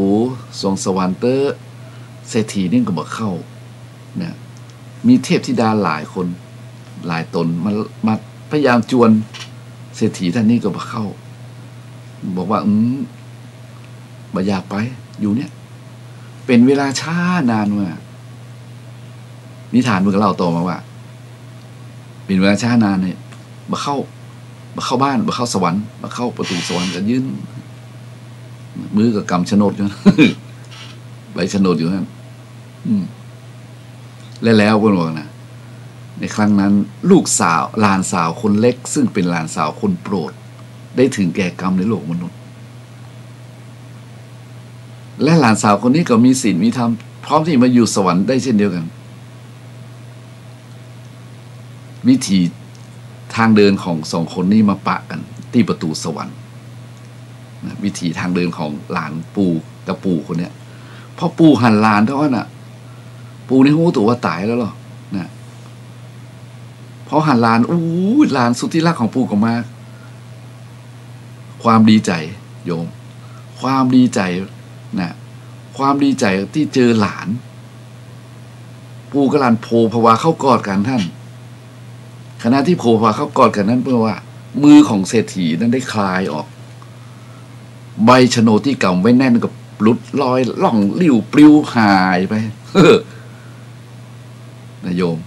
เศรษฐีกับหลานก็ลอยเข้าประตูสวรรค์ไปเศรษฐีกับหลานเนี่ยปู่เศรษฐีเนี่ยยังเข้าสวรรค์ไปเลยพอไปหันโอ้สวรรค์นะปู่หลานก็ถามปู่ว่าปู่นี่มันสวรรค์กับสวรรค์นะเทพธิดาบอกก็นี่สวรรค์ไงนี่ก็บ้านของท่านวิมานของท่านปู่เศรษฐีตอบว่าไงโอ้หู้อีก็มาเมือเลยหู้อีเข้ามาเมือเลยมันงามกับบ้านเฮากันแล้วร้านนอกวะเนี่ย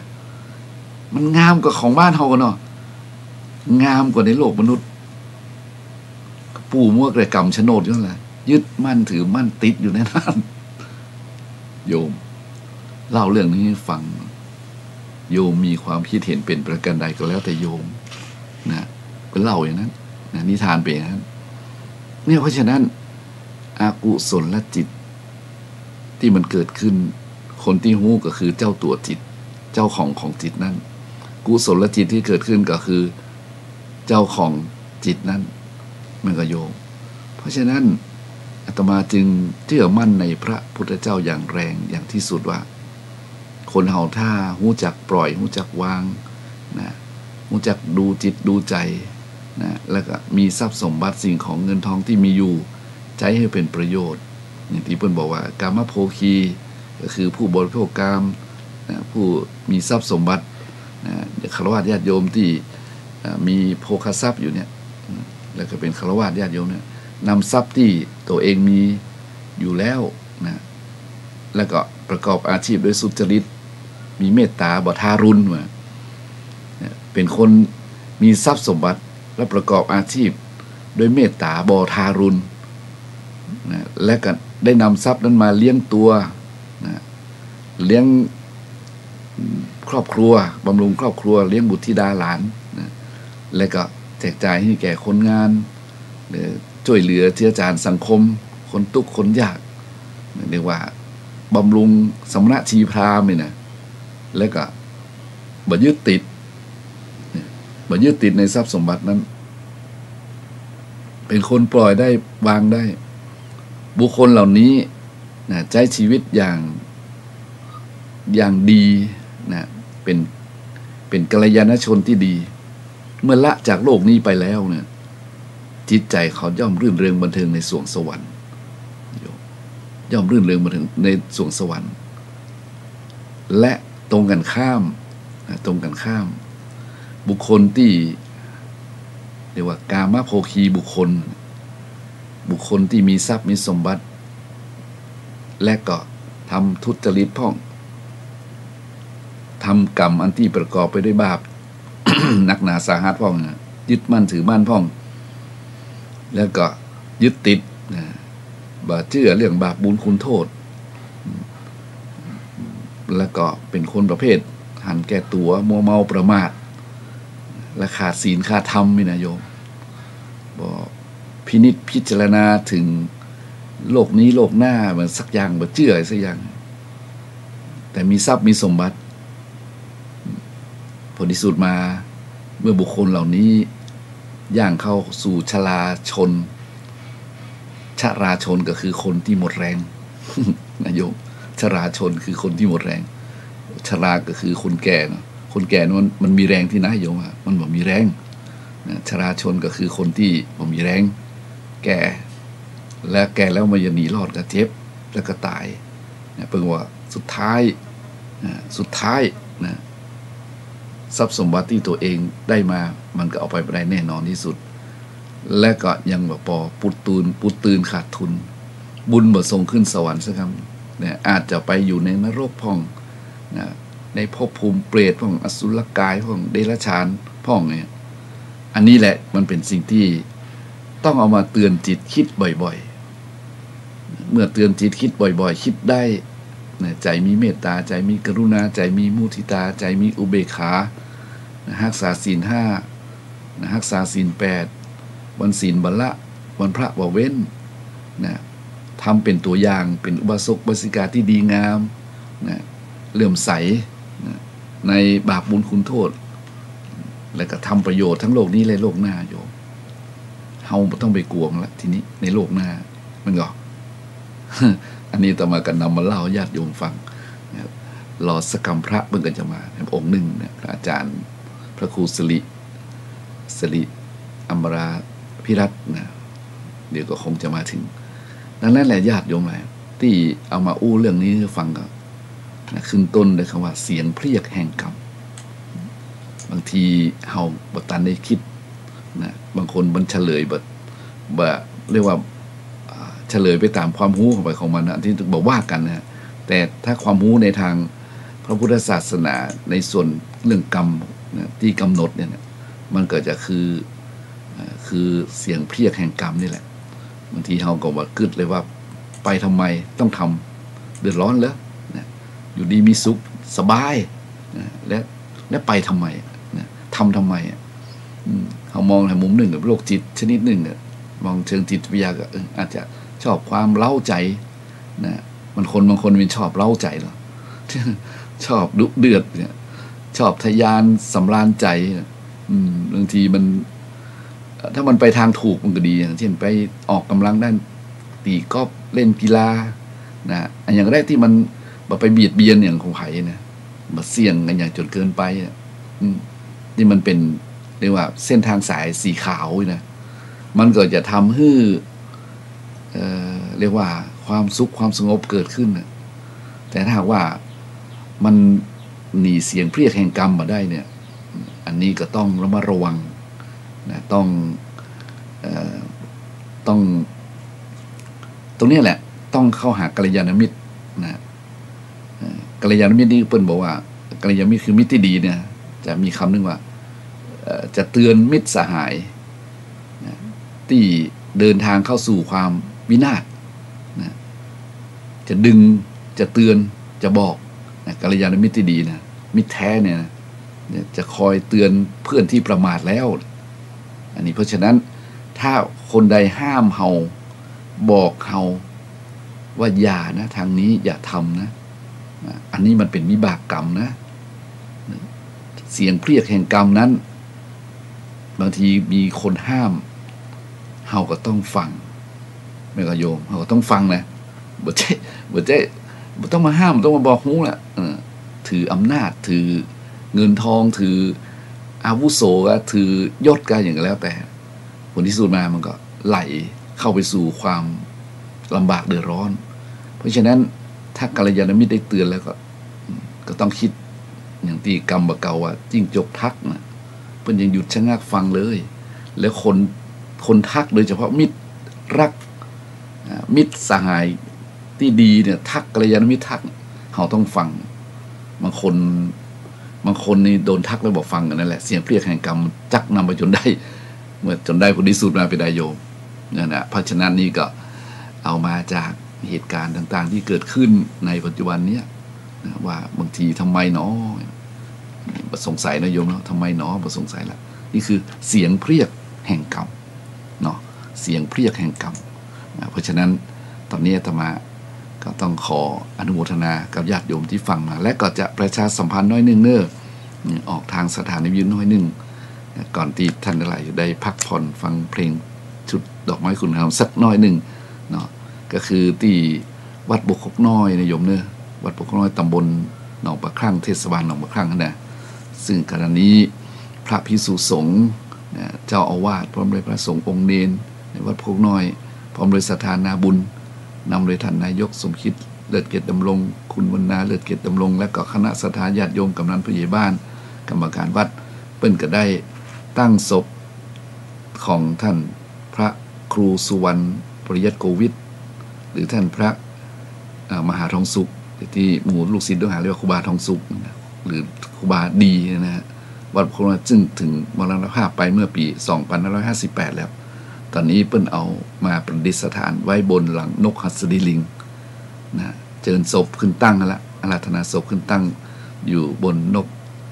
นไว้ปราสาทนกหัสดีลิงโยมเตรียมที่จะพระราชทานเพลิงศพในวันที่11ที่จะถึงนี้นะ11กุมภาพันธ์นี้นะดังนั้นแต่ละวันแต่ละคืนนี้ก็จะมีการทำบุญเลี้ยงพระและเมื่อค่ำเมื่อคืนก็มีการฟังเทศฟังสวดอภิธรรมเป็นประจำคืนไปคืนวันนี้ก็เช่นเดียวกันนะคืนวันนี้ก็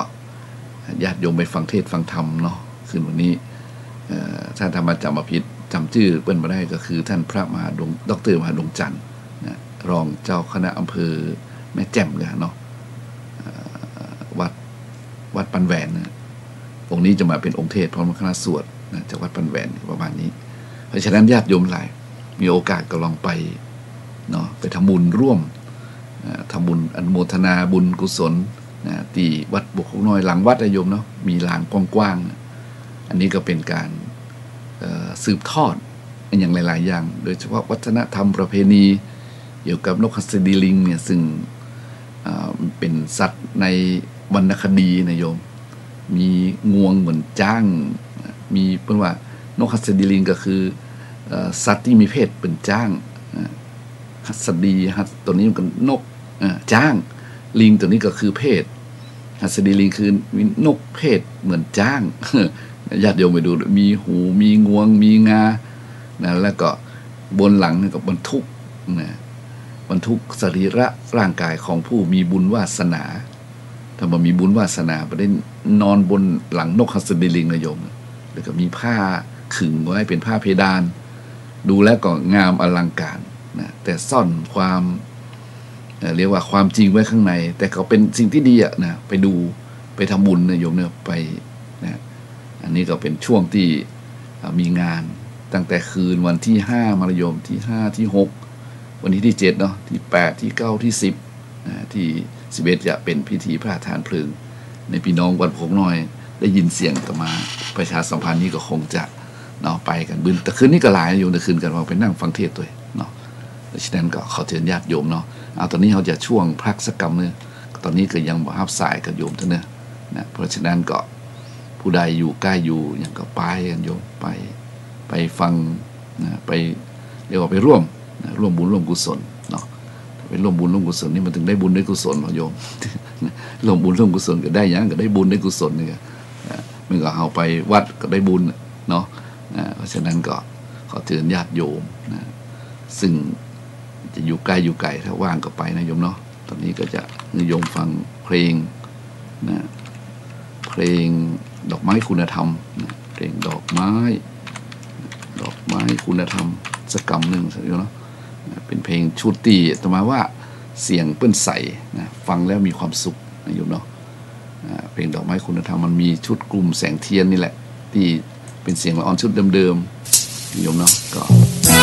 ทีนี้เราฟังก่อนไปเต้นขึ้นสถานีตอนที่เราเปิดรายการเปิดโยมฟังไปรอบนึงนี่จะฟังสักน้อยนึงโยมเนาะแต่ก่อนตอนนี้15 นาฬิกา1 นาทีเดี๋ยวจะได้นิมนต์พระครูสิริอมรพิรัตน์มาพบมาปราบญาติโยมซึ่งตอนนี้ท่านเดินทางถึงวัดละนิมนต์เลยนะครับฟังเพลงยุทธพักสักกรรมหนึ่งโยมเนาะเจริญสุขเจริญพรเนอ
ใครด่าใครเป็นเสียงดนตรีอยากเพียงไหนก็หิวอยู่ดีนี่แหละชีวิตจริง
มี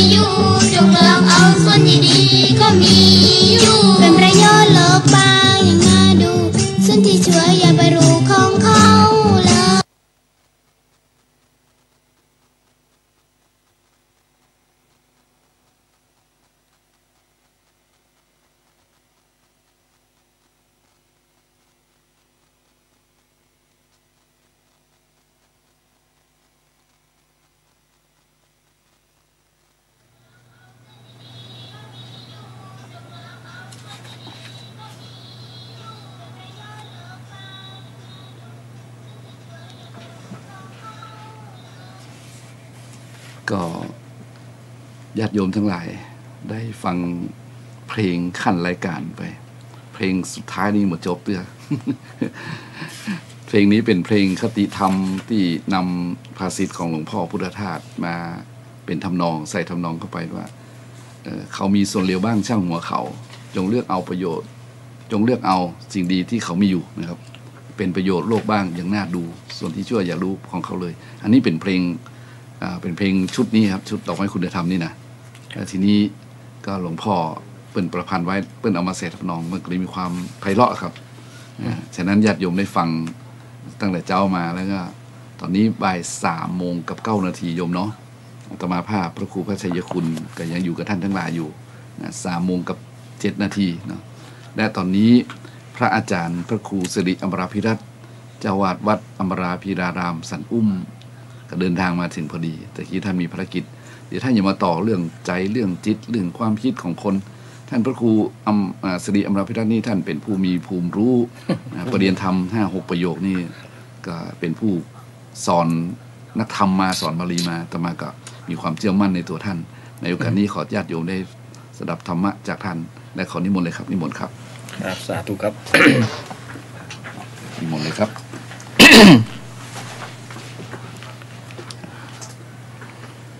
ขอนอบน้อมแด่พระรัตนตรัยคือพระพุทธพระธรรมพระสงฆ์ขอถวายความเคารพครูบาอาจารย์พระเถรานุเถระมีหลวงพ่อเจ้าคณะจังหวัดเป็นต้นเป็นประธานเจริญสุขเจริญพรศรัทธาญาติโยมทุกท่านทุกคนที่กำลังรับฟังรายการเสียงธรรมจากวัดป่าเศร้าน้อยทุกท่านทุกคนก็เจริญพรศรัทธาญาติโยมที่เกิด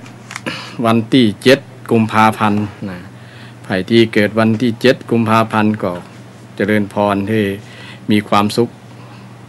ในวันคล้ายวันเกิดที่ศรัทธาญาติโยมได้เกิดในคล้ายวันเกิดในวันที่7 กุมภาพันธ์นี้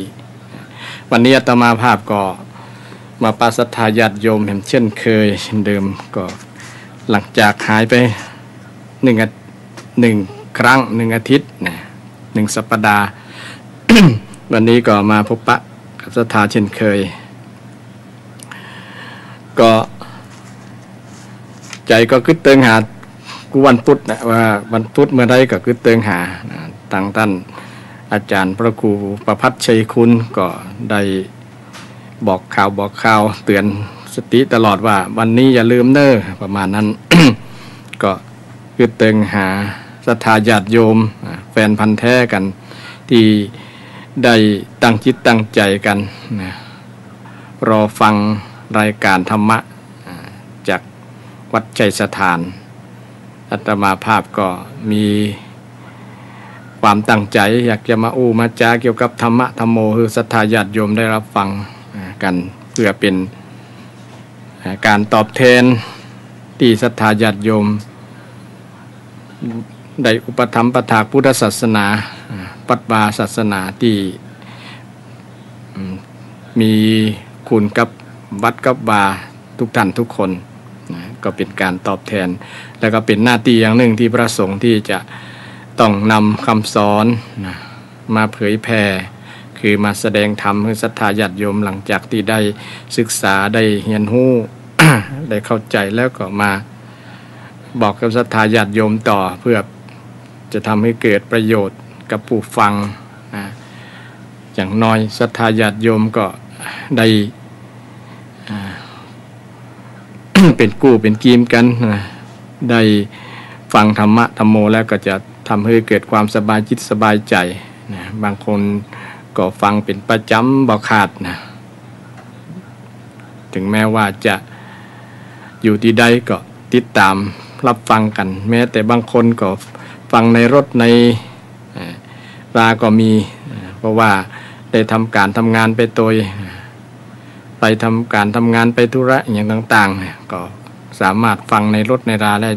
โดยเฉพาะคลื่นที่พอที่จะฟังได้นะคลื่น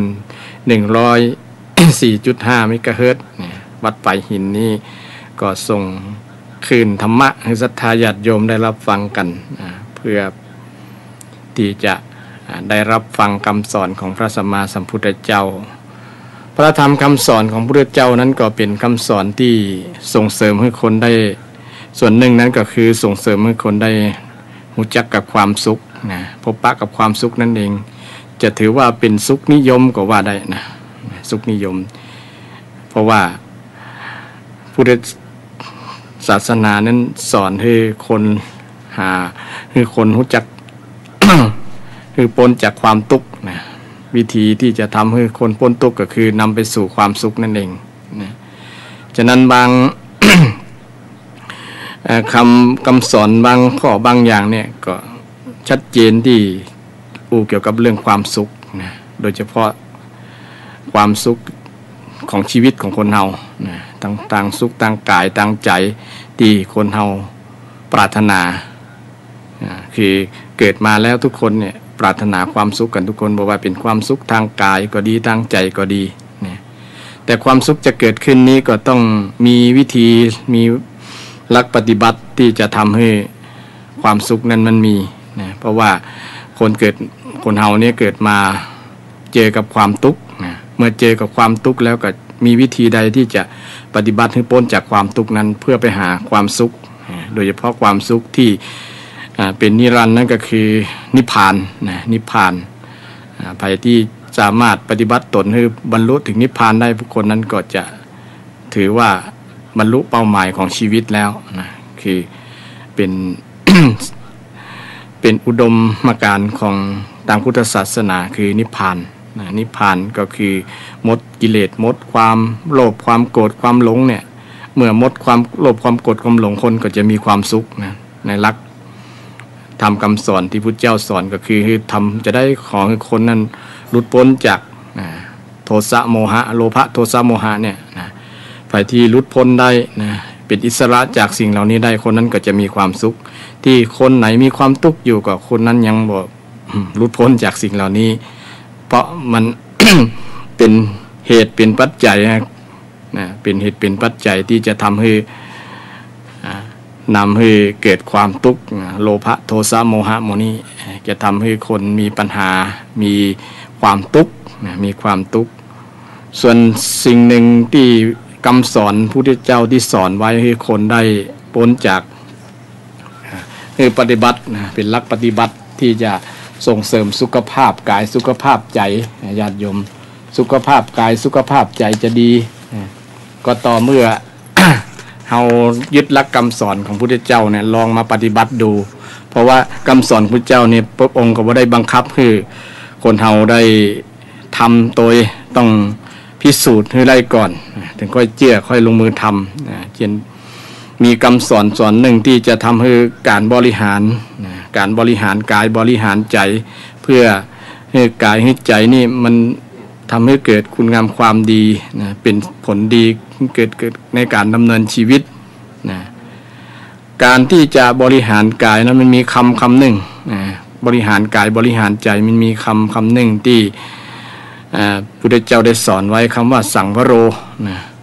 คำว่าสังวโรแปลว่าการสำรวมนะการสำรวมคือการระมัดระวังการระมัดระวังนี้เป็นการบริหารกายและบริหารใจนะบริหารกายบริหารใจเพื่อให้ได้ประสบความสุขความดีความงามต่างๆเนี่ยมันมีบทบาลีที่พุทธเจ้าได้ตรัสไว้ว่ากาเยนะสังวโรสาธุเป็นต้นนะ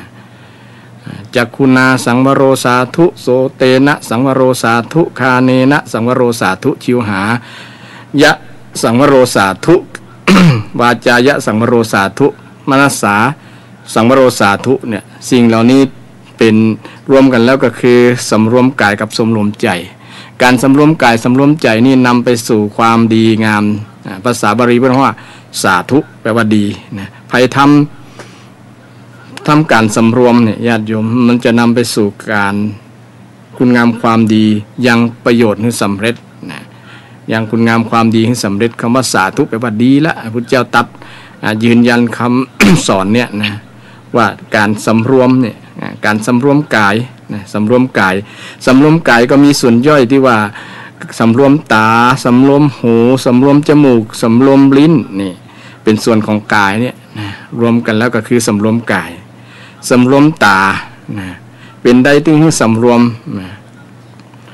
เพราะว่าตานี้ตีกำเมืองเขาว่าตาหันก็เกิดตัณหาเนี่ยเกิดปัญหาเกิดความทุกข์เนี่ยอย่างถึงวันนี้เขามีปัญหากับการใช้สายตานะตาไปดูบทสำรวมนี่ก็เกิดผลเสียกับร่างกายก็คือดวงตาเฮานะดังละอ่อนบะเดียวนี้บทสำรวมตาที่ไปเล่นไลน์เล่น Facebook เนี่ยไปดูกันหน้าจอโทรศัพท์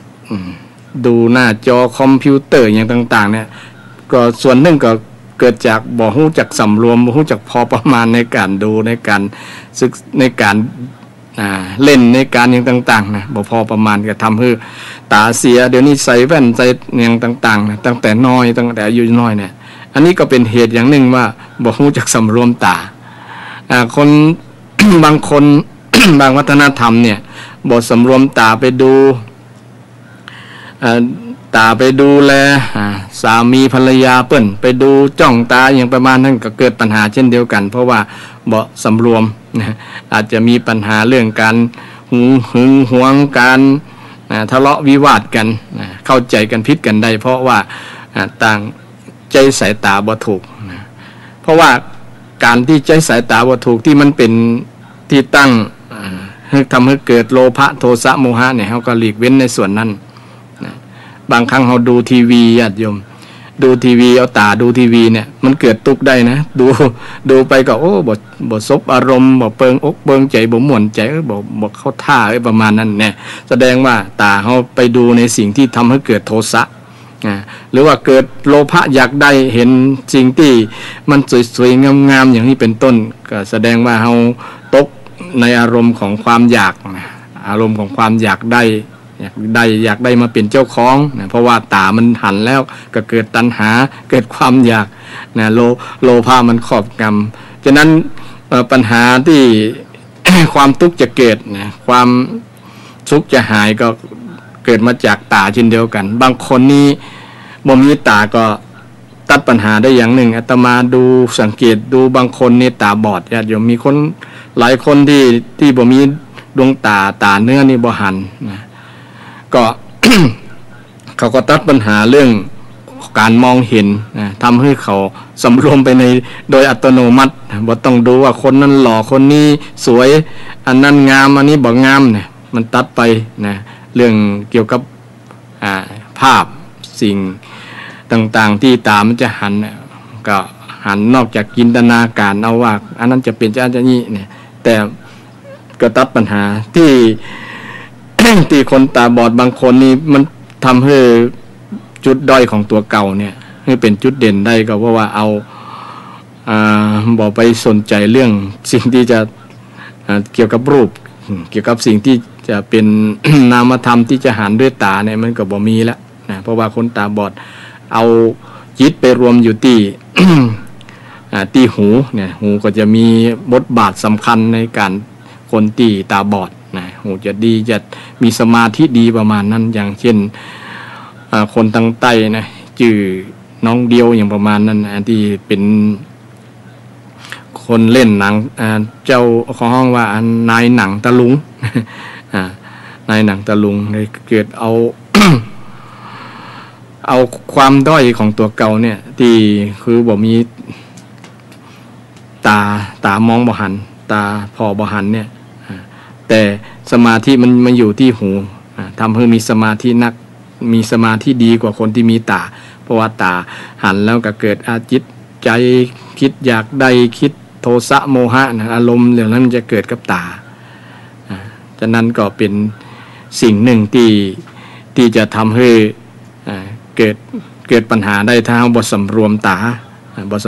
าอย่างกรณีของพระสงฆ์องค์เจ้าเนี่ยก็จะเปิ้นให้สำรวมตาเวลาไปบิณฑบาตกุมบาตอย่างเป็นต้นเพราะว่าจะทำให้เกิดจินตนาการจินตนาภาพอย่างต่างๆเวลาไปหันอันนั้นหันอันนี้นะคิดคิดฟุ้งซ่านไปก็ให้พิจารณาอย่างกรณีพระอานนท์ไปถามพระพุทธเจ้าว่าเขาจะได้กับแม่หญิงว่าถ้าบ่หันได้ก็เป็นการดีถ้าหันก่อนหันอย่างสำรวม ดูได้แต่ดูแบบสำรวมระวังบ่ได้คิดนั่นเองนะสำรวมตาบ่ให้เกิด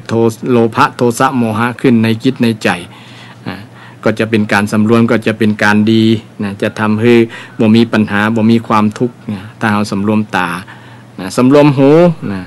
ภาษาบาลีว่าโสเตนะสังวโรสาธุนะพุทธเจ้าก็ตัด ยอมรับการันตีว่าใครที่สำรวมหูก็ดีนะบางคนนี่ฟังในสิ่งที่บกควรฟังทำทุกสิ่งที่ทำให้เกิดโลภะฟังแล้วทำให้เกิดโลภะฟังแล้วให้เกิดโทสะฟังแล้วเกิดโมหะเนี่ยมันก็จะทำให้เป็นความทุกข์กับคนฟังได้นะบางครั้งเราฟังสิ่งที่ฟังเพลงก็ตามฟังอย่างก็ตามญาติโยมฟังคนเล่ากันอูจากันนะบางครั้งทำให้จิตใจเฮาบ่ม่วนบ่สบายก็มีนักมีหลายนะเพราะว่ากำอูกำจามันผ่านช่องจมูกช่องหูจะช่องหูขวาทะลุหูซ้ายทะลุหูซ้ายทะลุหูขวาฟังแล้วฟังผ่านนี่ก็บ่มีปัญหาแต่ว่าถ้าฟังแล้วไปคิดไปคิดตามกับกรรมที่เราได้ฟังนั้นก็จะเกิดปัญหาเกิดความทุกข์ใดความทุกข์เกิดจากการฟังนะฟังแต่ถ้าฟังในสิ่งที่ดีเช่นฟังธรรมะธรรมโมนี่ก็บ่ทำให้เกิดโลภะโทสะโมหะเพราะว่าเป็นธรรมคำสอนที่กำจัดโลภะโทสะโมหะคำสอนที่เป็นคำสอนพุทธเจ้าเช่นเราฟังคำว่ากาเยนะสังวโรสาธุนะจักขุนาสังวโรสาธุนี่เป็นต้นนี่เป็นคำสอนของพระพุทธเจ้านะเป็นคำอู้ของพระพุทธเจ้าพระเจ้าว่าคำพระพุทธเจ้าตัดแบบเนี้ยนะมันถูกต้องกับเขากับพิจารณาไปตัวเนี่ยมันก็บ่เกิดโทสะโมหะมันก็เกิดปัญญาสติปัญญาขึ้นโอ้พระพุทธเจ้าตัดถูกต้องแต่ละนะว่าสิ่งเหล่านี้ที่เราสำรวมบริหารกายคือก็บริหารตาเฮาบริหารหูเฮานะบริหารจมูกหูดังนี่ก็ทำให้เป็นอายตนะส่วนหนึ่งที่มากระทบกันระหว่างกลิ่นนะกลิ่นหอมกลิ่นเหม็นกลิ่นหยังก็ทำให้มันเกิดโลภะโทสะได้นะบางครั้งเราต้องการอยู่แบบบ่มีกลิ่นสิ่งที่รบกวนนะมวลภาวะบ่เป็นพิษในส่วนของกลิ่นนะบางที่เราไปในสถานที่มันมีกลิ่นส่งกลิ่นที่เขาบ่พึงปรารถนาเนี่ยเขาก็เป็นทุกข์ได้เกิดโทสะไผมาปล่อยกลิ่นมาทำกลิ่นนี้กลิ่นมูลสัตว์กลิ่นอันอย่างต่างๆที่มันเน่ามันเหม็นนี่แบบคนบ่ค่อยสูดบ่ค่อยดมมันก็ทำให้เกิดโทสะได้เกิดอันอย่างใดบางครั้งจำให้คนมีความสำคัญพิษไปดมสิ่งที่ว่ามันเหม็นแต่ว่าเป็นหอมนี่ก็ ทำให้หลงก็มีนะเช่นไปดมสิ่งที่ห้องว่าเป็นกาวเป็นอย่างต่างๆที่มันมีทำให้เกิดผลข้างเคียงกับร่างกายนะไปสูดดมไปสูดสิ่งเหล่านั้นจนติดจนนั่นไปนะทำให้สมองผลกระทบทางสมองเกิดจากกลิ่นนี่เองนะสูดกลิ่นที่มันเป็นอันตรายต่อร่างกายนะแต่สำคัญว่ามันดีต่อร่างกายนะสูดไปแล้วว่าม่วนมาดีมาหอมมาอย่างประมาณนั้นจนทำให้ร่างกายได้รับผลข้างเคียงเป็นโทษต่อร่างกายก็อันนี้ก็เป็นความหลงเช่นเดียวกันสูดกินด้วยความเข้าใจผิดด้วยความหลงเกิดโลภะสูดไปแล้วก็มีโทสะโมหะแบบนั้นได้นะโลภะอยากดักได้โลภะนะโทสะก็เกิดความโกรธความเกลียดความชังขึ้นมาได้เพราะว่าบ่สำรวมในเกี่ยวกับกินนะกินก็สร้างปัญหาให้กายร่างกายเฮาเช่นเดียวกันอย่างน้อยก็เป็นผลกระทบกับร่างกายนะถ้าโดยเฉพาะคนสูดกินด้วยความหลงด้วยโมหะจะทำให้เป็นปัญหากับด้านการดำเนินชีวิตร่างกายก็จะมีผลข้างเคียงเป็นโรคเป็นภัยอย่างต่างๆเป็น เป็นพยาธิเป็นสิ่งที่มีปฏิกิริยาโต้ตอบกับร่างกายทำให้ร่างกายได้รับความบ่สบายป่วยไข้เจ็บปวดเป็นเอ็นอุ่นได้ง่ายเพราะบ่สำรวมจมูกบ่สำรวมห หูดังนะบ่สำรวมหูดังฉะนั้นการ สำรวมที่พระเจ้าได้ตรัสนะสำรวมจมูกเนี่ยสำรวมหูดังนี่เป็นการดีนะสำรวมที่จะบ่ทำให้เกิดเป็นโทษเป็นพิษเป็นภัยกับการดำเนินชีวิตนะในการดำเนินชีวิตของเราการสำรวมกายในส่วนของลิ้นนะชิวหายะสังวโรสาธุลิ้นนี่ก็เป็นสิ่งสำคัญติดในรสชาติรสอร่อยรสหวานรสเปรี้ยวรสอย่างก็อยู่ที่ลิ้นเนี่ยถ้าบ่สำรวมนี่กินไปอย่างกรณีของชูชกเนี่ยก็ตายเพราะลิ้นกินอาหารเมาในอาหารญาติโยมนี่ก็เป็นตัวอย่างหนึ่งก็หลายๆคนกินแล้วก็ทำให้เป็นผลข้างเคียงกับร่างกายจนมีร่างกายอ้วนนะเกินความจำเป็นนะน้ำหนักเกินนี่เป็นต้นเพราะว่ามาจากบ่สำรวมลิ้นนั่นเองก็มีหลายๆคนกินแล้วก็เป็นโทษเมื่อรุนเพราะว่าอาหารนี้ก็บ่ใจว่ามันเป็นประโยชน์อย่างเดียวมันก็เป็นโทษกินนักลำไปคือมันเกินประมาณก็ทำให้เกิดเป็นโรคเป็นภัยได้เช่นเดียวกันนะบางครั้งของหวานๆอย่างเช่นเขากินหวานนักก็เป็นโรคเบาหวานนี่เป็นต้นเนาะเพราะว่าน้ำตาลบางอย่างน้ำตาลส่วนหนึ่งก็กินนักก็เป็นพิษเป็นไปกับร่างกายทำให้ร่างกายเสียสมดุลนะ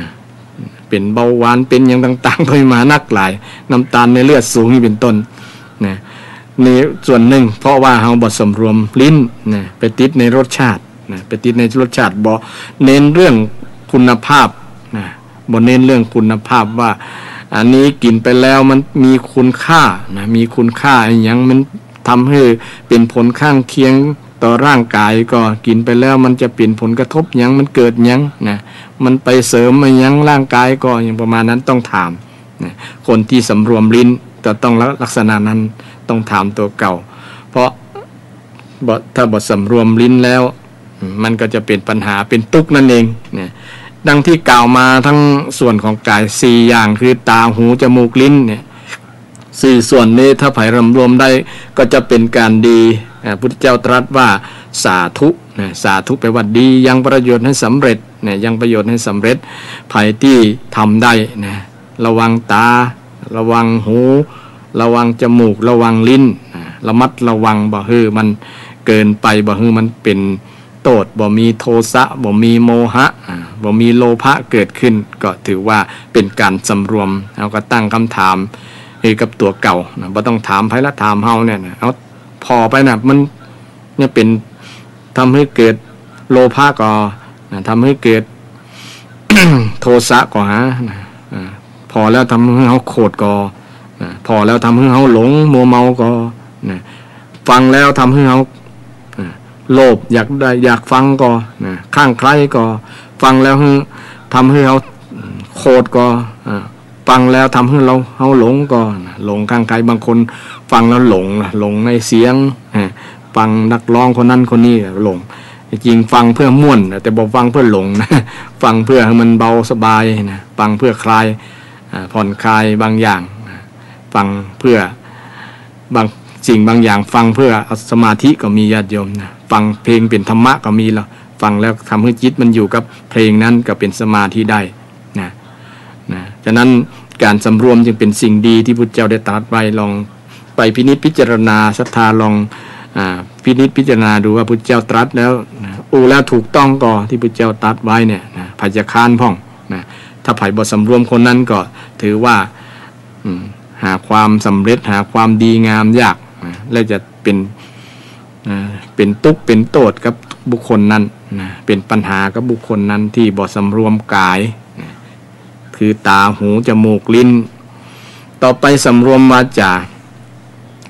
การสำรวมวาจานี่ญาติโยมก็กำจานี่มันมีผลกับคนเฮาเนี่ยฟังไปแล้วคนฟังนี่อาจจะมีปฏิกิริยาโต้ตอบท่านดีมีสาระดีบ่ที่มีความจริงที่มีด้วยความเมตตาด้วยความไพเราะที่มีสาระประโยชน์สิ่งเหล่านี้เป็นกรรมที่เฮา ควรจะพินิจพิจารณาฟังจากคนอู้นั้นเป็นคำอู้จริงก็เป็นคำอู้ที่ประกอบด้วยเมตตาก็เป็นคำอู้ที่ไพเราะก็เป็นคำอู้ที่มีประโยชน์มีสาระไหมนะประมาณนั้นคำสอนของพระเจ้าเนี่ยเป็นคำสอนเป็นคำอู้เนี่ยที่มีเป็นความจริงนะที่คนจะแย้งจะพูดนะ แต่คำอู้นอกนั้นเนี่ยคำอู้นอกนั้นเนี่ยเป็นคำอู้ที่ควรระมัดระวังเช่นคำอู้ที่มุสาคำอู้ที่ส่อเสียดคำอู้ที่หยาบคายคำอู้ที่เพ้อเจ้อเนี่ยก็ควรระวังสิ่งเหล่านี้บ่ให้มันเกิดนะระมัดระวังว่าบ่ไปจุไผระมัดระวังบ่ไปส่อเสียดให้ไผแตกแยกกันอู้ด้วยความเมตตาระมัดระวังสิ่งกำอู้เหล่านี้ระมัดระวังกำอู้ที่เป็นกำหยาบกำหยาบเป็นฟังที่บ่ไพเราะหูฟังแล้วบ่ม่วนหูฟังแล้ว บ่น่าฟังประมาณนั้นกำอู้เหล่านี้ควรระมัดระวังสังวโรแปลว่าระมัดระวังสังวรสังวรพระเจ้าสอนทั้งภิกษุณีบาสุกบาสิกาทั้งหลายให้ระมัดระวังเกี่ยวกับกรรมอูกรรมจาเมื่อระมัดระวังแล้วก็จะเป็นกรรมอูที่ยังประโยชน์ให้สำเร็จภาษาพาพุทธสาธุสาธุพระเจ้าตรัสว่าสาธุวาจายะสังวโรสาธุการสำรวมวาจาเป็นการที่ทำให้บุคคลนั้นเป็นคนที่อู้ดียังประโยชน์ให้เกิดกับบุคคลนั้นมันมีเกี่ยวกับคนที่บ่สำรวมวาจามีเรื่องเล่านะสมัยที่พุทธกาลนะมีภิกษุรูปหนึ่งชื่อว่าโกการิกะเนี่ยไปด่าอัครสาวกของพระพุทธเจ้าเมื่อด่าแล้วผลก็ทำให้เกิดแผ่นดินแยกเป็นสองแล้วก็สรุปหูบ เอาตัวพระโกกาลิกะเนี่ยนะคือถูกเป็นดินสูบนั่นเองนะแผ่นดินสูบแล้วประสงค์พระภิกษุทั้งหลายหันเหตุการณ์นั้นก็พระโกกาลิกะนี่เป็นบุคคลที่ทำกรรมนักเนาะทำกรรมนักได้ผลการรับการกระทำของแกด้วยกรรมอูกรรมจาที่บ่เปิงบ่ควรประมาณนั้นพุทธเจ้าได้ยินนะเตียวมาได้ยินภิกษุนั้นกำลังเล่าเรื่องภิกษุโกกาลิกะก็เลยถามว่าท่านทั้งหลายกำลังนั่งอู้อย่างกันอยู่ประมาณนั้นภิกษุทั้งหลายก็ตอบว่าอู้เรื่องโกกาลิกะเนี่ยเป็นคนตีอู้บ่ม่วนอู้จะด่าว่าคนนั้นคนนี้ประมาณนั้นเลยทำให้เป็นผลทำให้ถูกแผ่นดินสูบพุทธเจ้าก็ได้ตรัสว่ามันบ่ใจกับชาตินี้นะชาติก่อนก็มีที่โกกาลิกะเคยทำมาแล้วเคยทำมาแล้วก็เล่าว่าสมัยนั้นอดีตของโกกาลิกะเนี่ยเป็นเต่ามีเต่าแล้วก็มีหงส์2 ตัวนกหงส์ก็มาทำความคุ้นเคยกับเต่าก็อยู่ข้างหนองข้างแม่น้ำทำไปมาหากินอยู่ในน้ำพ่องขึ้นบกพ่องเต่าก็มีความสนิทหงส์ก็ลงมาบินจากกลางดอยมาสนทนากับเต่ามาทำความคุ้นเคยเป็นเพื่อนกันเป็นเพื่อนสนิทกันก็เลยมีความผูกพันฮักกันหู้ใจกันเต่าวันหนึ่งก็เล่าเรื่องต่างๆว่าตั้งปุ้นดีตั้งเฮาเนี่ยเฮาได้มาหันที่เต่าก็หันแล้วนะแต่ว่าเต่าบ่เคยไปหันเฮาใครไปพอกับบ้านเฮามีความเจริญอย่างประมาณนั้นนะอยู่ป่าม่วนนะบ้านเฮาก็ดีงามนะน่าอยู่นะเต่าได้ฟังแล้วเนี่ยจะได้เฮาจะได้ไปพอนะ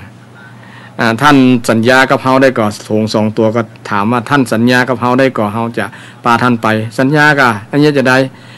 ขอท่านคืออย่าได้อู้ได้จากกันแล้วกันนะอย่าได้ปากอย่าปากถ้าปากนี่มีปัญหาว่านะเฮาจะนำท่านไปก็ได้ เต่าก็รับกรรมหงทั้งสองตัวได้กะมาเป็นมีปัญหายังบ่มีปัญหานะแค่บ่อู้บ่ได้ประมาณนั้น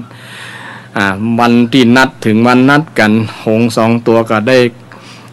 ด้เอาเล็บเอามือเอาตีนนี่กำไม้ทั้งสองเบื้องสองฝ่ายละตัวข้างละตัวก็คือบอกเต่าเอ้าท่านใครไปพอบ้านนะขอคือกาบไม้นี่เนี่ยเขาจะปาท่านไปนะจะบินพาท่านไปกาบคือแน่นๆอย่าไปว่าอย่าไปได้อาปากก็แล้วกันประมาณนั้นนะ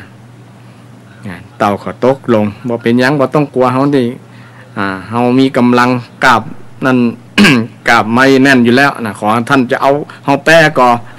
เฮานักตัวเฮานักนะโอ้ได้ก็เฮาตัวใหญ่อยู่สองตัวนี้เอาท่านไปได้อยู่นะประมาณนั้นพอตกลงกันแล้วก็ปลาเต่าบินขึ้นบนอากาศโอ้เต่าก็ได้หันตั้งบนตามาพอตั้งหลุมโอ้ได้หันบ้านนั้นบ้านนี้นะข้ามไปโอ้ได้รอไหนมันม่วนแท้นะม่วนกับไข่ปากอยู่แต่เลยเกือบจะลืมไปนะไข่อู้กับหงสองตัวแต่กันมีสติตันอยู่ช่วงนั้นแต่บังเอิญหงสองตัวนี่ปลาเต่าผ่านบ้านมีละอ่อนที่หันเต่าที่ถูกหงปลาไปนี่นะก็หมู่ละอ่อนตั้งหลายก็บอกหันภาพแปลกๆก็โอ้นั่นหงคาบเต่ากันนั่นเต่าคาบหงหรือหงคาบเต่าประมาณนั้นก็ปากันนะทักท้วงเต่าได้ยินก็เดือดร้อนกันเนี่ยโอ้เด็กหานี่เด็กเวรประมาณนั้นนะใจมันมีโทสะโมหะบ่ชอบคนที่ท้วงติงไงบ่ชอบคนที่ว่าถูกยังบ่ค่อยยอมรับประมาณนั้นก็อดบางครั้งแรกก็อดเอาอยู่แต่หมู่ละอ่อนมาเลยแต่มาเจอมันผ่านไปหลายบ้านนะแต่ละบ้านก็มีละอ่อนหลายคนละอ่อนว่าหลายครั้งนะครั้งที่3ก็ทนบ่ได้โอ้ภาษาไทยว่าเด็กเวรเด็กเปรตอย่างนี้เนี่ยมาใครอู้อย่างอู้หาป้ออย่างประมาณญาติโยมนะเต่าพอกึดได้กันปากก็จะอู้นะพอดีก็เลยหล่นลงมาเพราะว่าปากมันคายไม้แล้วหรอนะปากที่จะด่าปากที่จะด่าละอ่อนนะละอ่อนที่ทักท้วงที่หันเต่าเหาะได้ประมาณนั้นนะก็ตัวเต่าก็ลอยแล้วริ้วปิวแล้วล่องลงตกมาใกล้ๆครับพระลานหลวงเมืองหนึ่งนะก็กระดองก็ไปถูกกับของแข็งก็แตกเป็น2 ซีกนะแตกเป็น2 ซีกก็ทำให้เต่าถึงแก่ความตายก็คนก็หันภาพนั้นก็เกิดสลดสังเวชโอ้เต่าที่ ถูกโหงนำมาเนี่ยได้ถึงแก่ความตายเพราะว่าบ่สำรวมปากนี้เองประมาณนั้นพุทธเจ้าก็ได้นำเรื่องนี้มาเล่าให้ภิกษุภิกษุก็ได้เข้าจิตเข้าใจว่าคนเฮาเนี่ยถ้าบ่สำรวมกำอู้กำจาสำรวมปากมันก็จะเป็นโทษถึงแก่ความตายถึงแก่ความหายนะใดเนี่ยอันนี้ก็เป็นเรื่องราวระหว่างพระโกกาลิกะที่สมัยนึงเกิดเป็นเต่า บ่สำรวมปากปากของเฮานี้มันมีหน้าที่หลักๆก็คือมีหน้าที่2อย่างเนาะศรัทธาใจอู้กับใจกิน ใจกินก็ต้องผ่านปากไปแล้วก็ไปสู่ลิ้นเนี่ยเกี่ยวกับร่างกายด้วยนะเกี่ยวกับส่วนกายด้วยนะผ่านปากนะแต่บางอย่างถ้าบ่สำรวมนะทั้ง2อย่างถ้าบ่สำรวมนะลิ้นก็บ่สำรวมก็เป็นปัญหานะวาจากำอู้กำจาบ่สำรวมก็เป็นปัญหาเช่นเดียวกันนะกำอู้นั้นมันเป็นหอกนะเป็นหอกเป็นดาบทิ่มแทงคนใดโดยเฉพาะกำอู้ที่ส่อเสียดนะต่อเสียดยุยงนะให้คนได้แตกแยกกันในญาติโยมทำให้มันเจ็บมาฟังแล้วมันเจ็บจิตเจ็บใจมันบ่หายแต่ แผลทั้งนอกที่ถูกหอกถูกดาบ ทิ่มแทงมันก็ยังมีโอกาสหายรักษาบอกกี่วันบอกกี่เดือนก็จะหายแต่ถ้าเป็น เป็นหอกเป็นดาบกำอูกำจ่ามันทิ่มแทงจิตทิ่มแทงใจแล้วมันหายยากนะนึกถึงเมื่อใดก็เจ็บเมื่อนั้น คนอู นึกถึงหน้าคนอูเมื่อใดก็เจ็บใจเมื่อนั้นนะเจ็บใจว่าคนนั้นได้อูได้ด่าได้จ้าได้ใจกำอูกำด่าตีมันเสียดแทงจิตใจทำให้มันเจ็บบ่หายอันนี้มันเป็นผลกับคนฟังคนที่ได้รับฟัง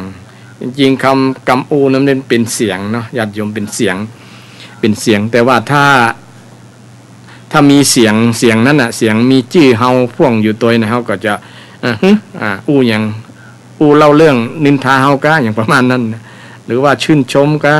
หรือว่าเล่าขวัญเฮากะอย่างประมาณนั้นจะมีตั้งคำถามแล้วนะถ้าเราได้ยินเนี่ยยิ่งกำด่าที่มีจื้อเฮาพ่วงอยู่ตัวนะอยู่ในกำอูนั้นตัวก็จะเป็นผลกระทบอย่างที่ได้ว่าเป็นหอกคือดาบคือหอกนะกำอูกำจ่านะฉะนั้นพุทธเจ้าถึงมองเห็นว่าถ้าไผ่สำรวมกำอูกำจ่าได้เนี่ยก็จะทำให้บุคคลนั้นนะยังประโยชน์ให้สำเร็จที่ภาษาบาลีว่าสาธุนะแล้วก็เป็นผลดีกับการดำเนินชีวิตนะจะเป็นการบริหารกำอูกำจ่าบริหารวาจาอย่างถูกต้องบริหารกายได้อย่างดีบริหารวาจาได้อย่างดีภายที่สำรวมคือระมัดระวังในการกำอูกำจ่านะกำอูกำจ่าที่เราระมัดระวังว่ากำอูกำจ่านั้นเป็นกำอูที่ถูกที่มุสาก็คือเราเว้นจากมุสาอูกำจริงกำระมัดระวังกำอูกำจ่าที่ซอเสียดเสียดแทงเสียด ทิ่มแทงจิตทิ่มแทงใจนะทำให้คนทั้งคนฟังคนอู เป็นผลเสียกับคนอูเป็นผลเสียกับคนฟังนะเป็นผลกระทบกับคนฟังกำอูกำจาที่เป็นคำหยาบคายนะคำหยาบคายมันจะทำให้คนฟังแล้วฟังบ่ม่วนหูเช่นภาษาพ่อขุนรามคำแหงกูมึงคิงฮาบาไฮโมนั่นมันเป็นถือว่าเป็นคำหยาบยิ่งเอาสรรพนามที่เป็นสัตว์ขึ้นต้นเนาะสัตว์ขึ้นต้นทำให้ฟังแล้วมันบ่ม่วนมันทำให้โทสะขึ้นฟังแล้วโลภะโทสะโดยเฉพาะโทสะขึ้นเดือดขึ้นทันทีสิ่งเหล่านี้กำอูเหล่านี้ญาติโยมไผ่ระมัดระวังอย่างที่พุทธเจ้าได้ตรัสไว้เนี่ยจะเป็นการดีเนี่ยเป็นการดีแน่นอนพิสูจน์ได้เลยเนี่ยกำอูกำจาที่เป็นความสำรวมระวังภาษาบาลีว่าสังวโรภาษาไทยก็คือสังวรระมัดระวังนั่นเองเนาะระมัดระวังในกำอูกำจาไผ่ระมัดระวังได้ก็จะเป็นความดีห้องว่าสาธุวาจายะสังวโรสาธุความ สำรวมกำอูกำจาเป็นความดีงามยังประโยชน์ให้สำเร็จประโยชน์ให้สำเร็จเว้นจากการกล่าวเพ้อเจ้อนะอู้ไปเรื่อยว่ากำเมืองเฮาอู้ไปเรื่อยเนาะ อู้ไปเรื่อยอู้บ่มีสาระอู้บ่มีเหตุมีผลอู้บ่มีประโยชน์นะประมาณนั้นก็คือเว้นจากสิ่งเหล่านี้เนี่ยกำอูกำจาอันนี้เกี่ยวกับการสำรวมวาจาอันสุดท้ายก็คือการสำรวมใจนี่สำคัญญาติโยมภาษาบาลีว่ามนัสสาสังวโรสาธุพุทธเจ้าได้ตรัสไว้มนัสสาสังวโรสาธุการสำรวมใจสำรวมใจเป็นความดีสาธุเป็นความดียังประโยชน์ให้สำเร็จแปลว่ายังประโยชน์ให้สำเร็จก็ได้ตั้งมดตั้งมวลกายก็ดีวาจาก็ดีมันรวมที่ใจเนี่ยถ้า ถ้าใจมันสำรวมก็คือ เป็น ใจนี้เป็นประธานนะเป็นประธานคือเป็นใหญ่นะเป็นใหญ่ที่พระเจ้าได้ตรัสว่ามโนปุพพัง มโนปุพพังขมาธรรมามโนปุพพังขมาธรรมามโนเศรษฐามโนมยามโนปุพพังแปลว่าธรรมคือใจเนี่ยมีสภาพถึง ถึงก่อนนะมันมาก่อนคือมันมาจากใจการอู้ก็ดีการกระทำก็ดีมันมาจากใจนะมันเกิดแต่ใจนะมันรักษามโนเศรษฐามโนมยามโนเศรษฐาก็มีใจเป็นประเสริฐเป็นสิ่งที่ประเสริฐนะมโนมยาสำเร็จแล้วจากใจมโนมยาสำเร็จแล้วเกิดแล้วแต่ใจนั่นเองนะมาจากใจการอู้ก็ดีการกระทำก็ดีนะมันมาจากจิตจากใจฉะนั้นมารวมลงที่ใจนะมารวมลงที่ใจการกระทำพฤติกรรมต่างๆเพราะว่าใจเป็นหน้าต่างเป็นพฤติกรรม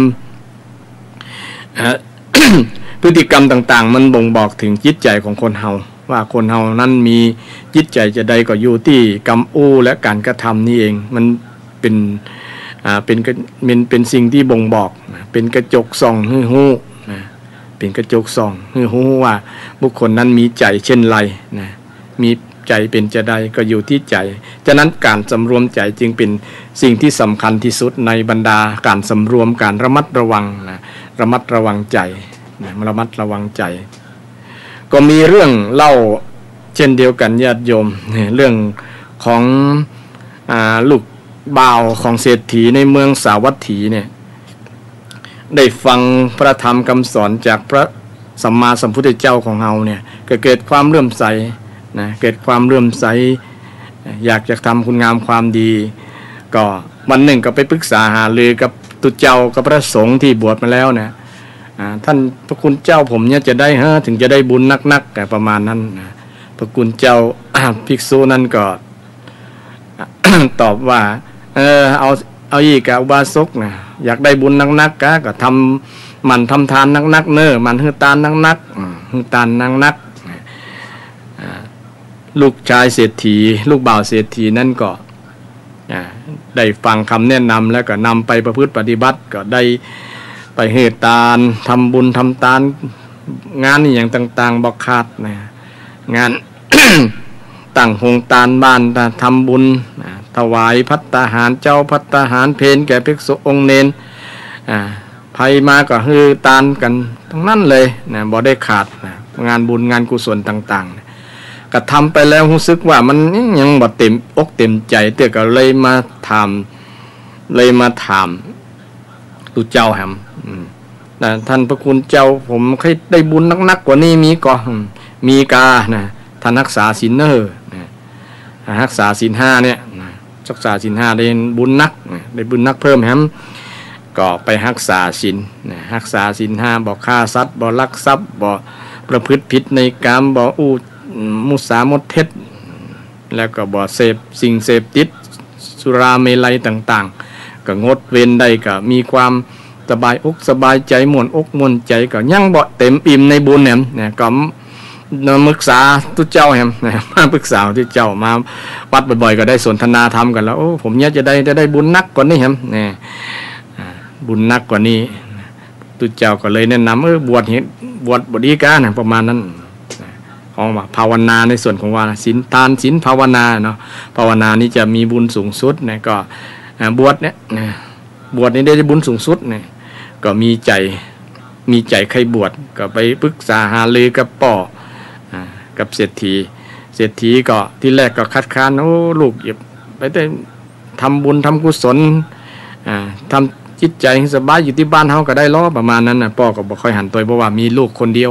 นะก็บ่ค่อยให้ลูกบวชประมาณนั้นแต่ด้วยความมีศรัทธาแรงกล้ามีศรัทธาแรงกล้ากับใครบวชนะก็อ่อนบอนบ่อยๆกันเลยป่อประเศรษฐีก็อนุญาตให้ลูกถ้าลูกจะมีใจเจตนาอยากให้บวชแต่ก็พ่อก็บ่ห้ามไปประมาณนั้นก็เลยมา ขอบวชกับพระสงฆ์ในเขตแถวนั้นเมื่อบวชมาแล้วก็มีครูบาอาจารย์ทั้งฝ่ายพระธรรมฝ่ายพระวินัยพระธรรมกถึกฝ่ายพระวินัยก็ไปสำนักไหนไปวัดไหนก็แนะนำว่าทำแบบนี้ถ้าทำแบบนี้เป็น เป็นตุเป็นพระเนี่ยบ่เปิงบ่ควรประมาณนั้นนะก็บวชมาแล้วเป็นบรรพชิตเป็นสมณะแล้วเนี่ยนะควรทำแบบนี้อันเนี้ยแบบนี้บ่ดีนะเนี้ยแบบนี้เป็นบุญเป็นกุศลนะประมาณนั้นก็ได้รับคำแนะนำจากครูบาอาจารย์จากพระอุปัชฌาย์ไปตั้งฝ่ายพระวินัยก็ซ้ำแนะนำนักอันนี้ก็ทำบ่ได้เน้อผิดวินัยเป็นอาบัตินี่อย่างต่างๆนักหลายเป็นกำกึนแล้วกับนิญาติโยมเพราะว่าตุเจ้าได้ฟังเรื่องวินัยเรื่องข้อปฏิบัติต่างๆมันยุ่มยิ้มมันย่อยมันนักหลายโอ้ที่แรกตั้งใจว่าเราจะได้บุญเกิดก็เป็นกำกึนแล้วเป็นกึดนักแล้วนะใจฟุ้งซ่านจิตฟุ้งซ่านแล้วโอ้เนี่ยจะได้เฮากึดว่าจะมาบำเพ็ญกุศลได้บุญนักกับมีอุปสรรคปัญหาโอ้อันนั้นก็ทำบ่ได้อันนี้ก็ทำบ่ได้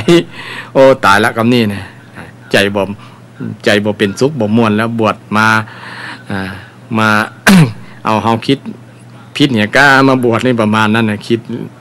ดแล้วก็เลยมาปรึกษาหารือคิดนอนบ่หลับหรอกนะเพราะว่าครูบาอาจารย์แนะนำว่าอันนั้นก็ทำบ่ได้นี่ก็ทำบ่ได้เพราะว่าศีล227ข้อมันก็นักมาหลายประมาณนั้นนะก็มาปรึกษาหารือไข้ซึกนะโอ้ผมจะถ้าจะอยู่บ่ได้แล้วประมาณนั้นเป็นได้โอ้ข้อปฏิบัติมันนักลำไปนะปฏิบัติบ่จะปฏิบัติบ่ได้แล้วประมาณนั้นพอดีครู อุปัชฌาย์นั้นเพิ่นก็มีความปรารถนาหูเจตนาของพระองค์นี้ว่ามีเจตนามีศรัทธาแรงกล้ามีใจศรัทธาโดยเต็มร้อยแต่ว่าอยากจะให้ลูกศิษย์เนี่ยอยู่บ่ได้รู้สึกประมาณนั้นก็เลยว่าอยากจะได้ก็นึกถึงเกิดเติงหาพระพุทธเจ้าก็เลยนำลูกศิษย์เนี่ยไปเฝ้าพระพุทธเจ้าพระพุทธเจ้าก็ตรัสถามว่าเป็นจะได้นะก็ตั้งพระอุปัชฌาย์ก็กราบทูลให้พระพุทธเจ้าได้ฟังพระพุทธเจ้าก็ทราบเรื่องแล้วก็ถามตุเจ้าที่ตนไข้ซึกเนี่ยถ้าบ่มี ถ้าบ่ได้รักษาวินัยนักๆเนี่ยรักษาอย่างข้อเดียวได้ก่อนเนี่ยรักษาข้อเดียวได้ก่อนมีเงื่อนไขรักษาข้อเดียวได้ก่อนรักษาอย่างเดียวเนี่ยถ้าฮับปากเขาแล้ว เขาจะบอกว่านั้นตุเจ้านั้นนะคืออย่างครับพ่อ รักษาข้อเดียวนะรักษาใจเนี่ยรักษาใจเนี่ยถ้ารักษาใจได้นะรักษาใจได้ก็จะทำให้อยู่ได้นะอยู่ได้เหมือนกับรักษาศีลทั้ง227ข้อนั่นแหละนะตุเจ้านี่ก็มวนอกมวนใจมีความหวังแล้วเขาได้รักษาข้อเดียวคือรักษาใจดีแล้วนะเจ้าพระพุทธเจ้านะก็กราบทูลลามาแต่พระพุทธเจ้าก็ได้ตัดก่อนที่ว่าเขารักษาใจเนี่ยรู้สภาพจิตใจก่อนเนอจิตใจเขาจะต้องรู้สภาพจิตใจรู้ลักษณะของมันก่อนจิตใจมันพันธนังจัปลังจิตตังทุลคังทุลีวารยังอุชุงกโรติเมธาวีจิตตังทันตังสุขาวหันติพระเจ้าได้ตัดเทศนาซึ่งแปลเป็นไทยว่าพันธนังแปลว่าจิตของเขาเนี่ยเมธาวีแปลว่าคนที่มีปัญญารักษาจิตเนี่ยทำจิตเนี่ยกโรติทำจิตนี่จิตตังทำจิตเนี่ยพันธนังแปลว่ามันดิ้นมันจะปลังมันแกว่งมันดิ้นแล้วแกว่งดิ้นเหมือนปลาที่มันจะหนีน้ำแห้งเนี่ยไปหาหนองนั้นที่มีน้ำนักๆไปหาหนองอื่นนะดิ้นเหมือนลักษณะนั้นนะจิตใจของคนเรากับมันดิ้นเหมือนกันเนอพุทธเจ้าก็ได้ตรัสสอนเรื่องว่าพันธนังคือมันดิ้นจะปลังมันแกว่งมันบ่หนิมมันเดี๋ยวก็ไปหันไปนี่มันดิ้นแล้วมองปอนะมันแกว่งด้วยนะมันไหวไปตัวอันนั้นไหวไปตัวอันนี้เนี่ยจะปลังนี่พระเจ้าก็สอนให้ภิกษุตัวนั้นฟังนะอันนี้มันเป็น มันเป็นลักษณะของจิตใจเนอนะแล้วก็มันทุรักขังนะทุรักขังแปลว่ามันรักษายากนะรักษายากระมัดระวังเนี่ยคือสำรวมระวังนี่ยากนะยากนะรักษาอันเดียวแต่มันยากเนอะเนี่ยถ้ารักษาได้ก็พุทธเจ้าก็บอกว่ารับรองการันตีได้เลยว่ามีความสุขได้นะจิตตังนี่ จิตนี่มันรักษายากรักษาว่าห้ามมันก็บอกฟังมันเป็นอนัตตานะอย่าไปนั้นอันนี้เนี่ยถ้าไผ่ระมัดระวังได้สำรวมระวังได้รักษาได้คนนั้นก็จะจื่อว่าระมัดระวังสำรวมได้แล้วจะทำให้มีความดีงามเป็นมีความสุขนั่นเองทุนนิวารยังห้ามยากนะรักษายากยังบ่พอนะทุนนิวารยังแปลว่าห้ามยากตัวนะห้ามยากนะไผ่ที่ทำจิตที่มันดิ้นล้นมันแกว่งมันรักษายากและห้ามยากเนี่ยทั้ง4อย่างห้ามยากตัวห้ามบอกว่าอย่าไปคิดแบบนั้นเน้อ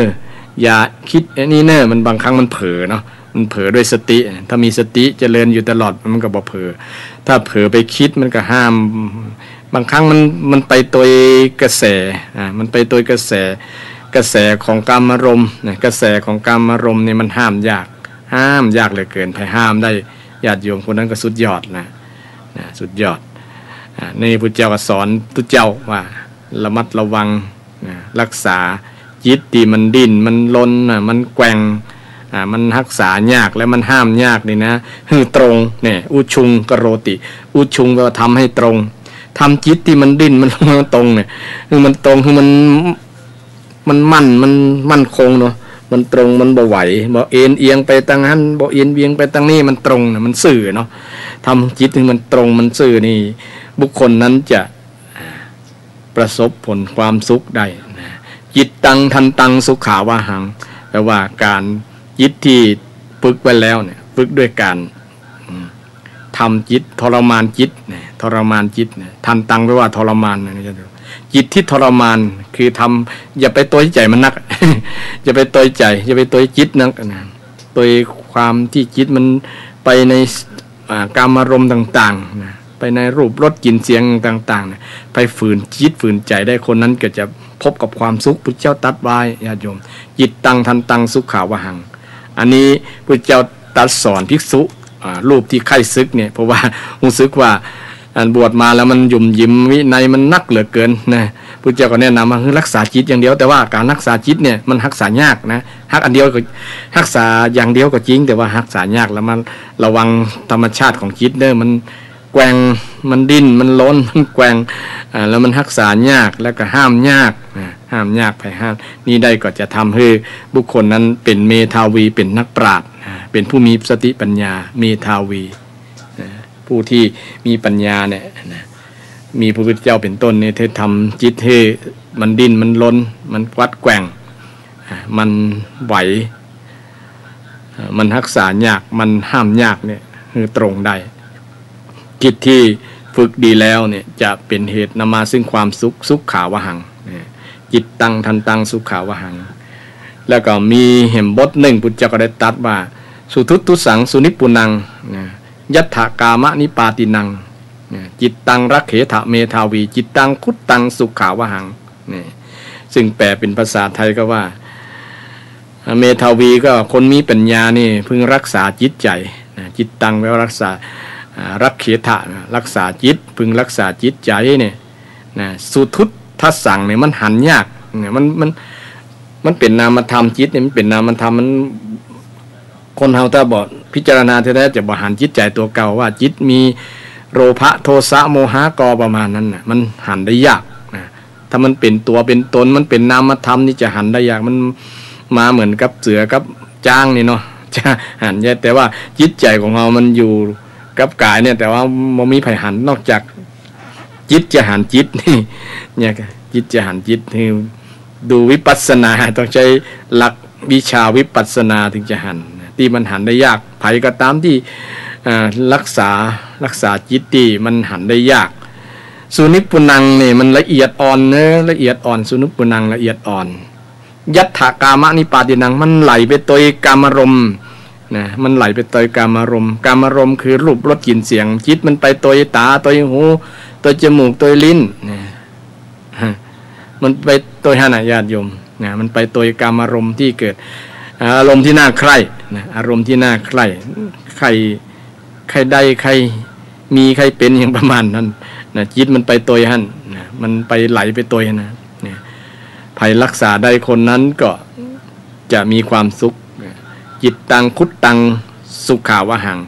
จิตที่มีที่ไผ่คุ้มครองแล้วคุดตังแปลว่าคุ้มครองญาติโยมจะนำความสุขมาให้ไผ่ที่คุ้มครองจิต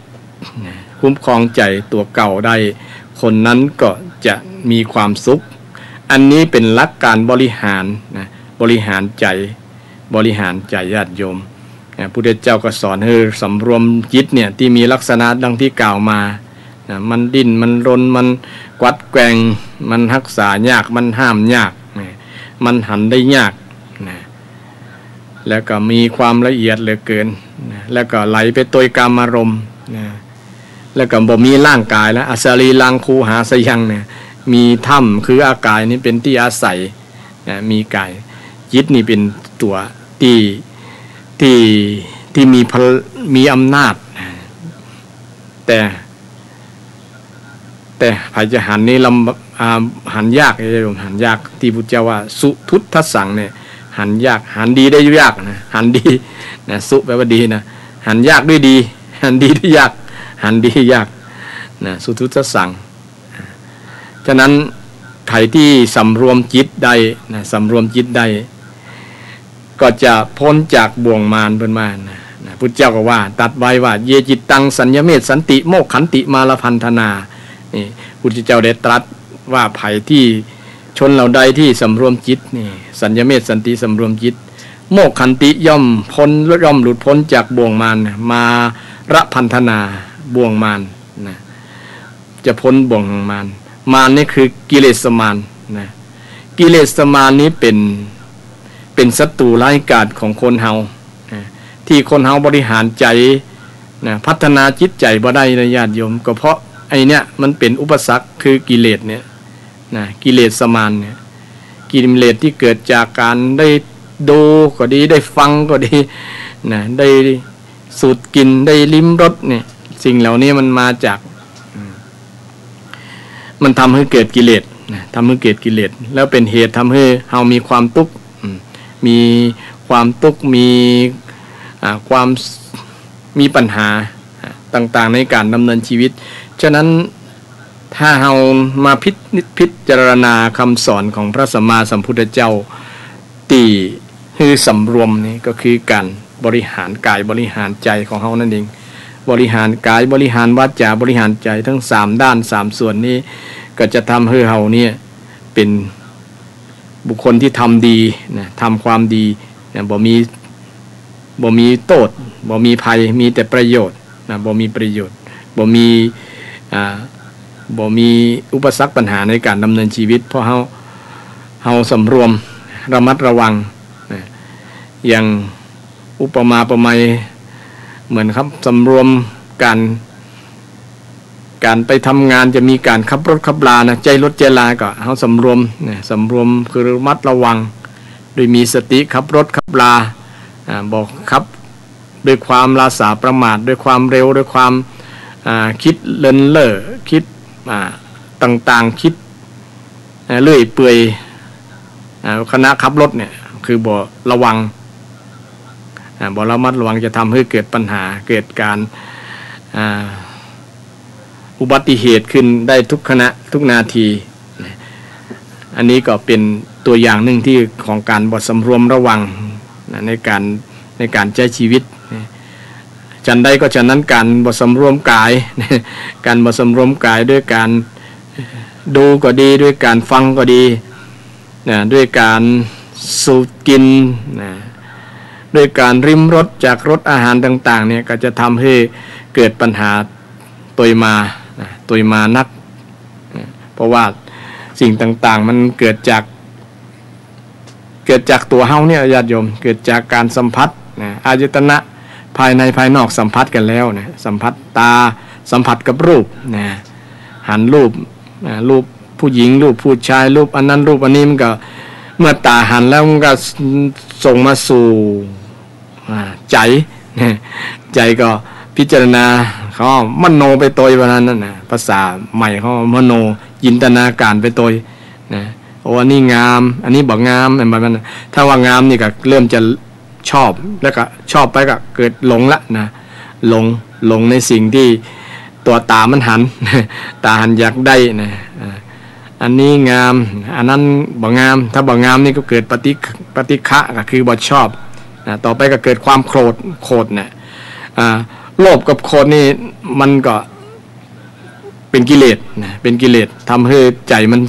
สูญเสียสุขภาพนะสูญเสียสุขภาพจิตสุขภาพใจ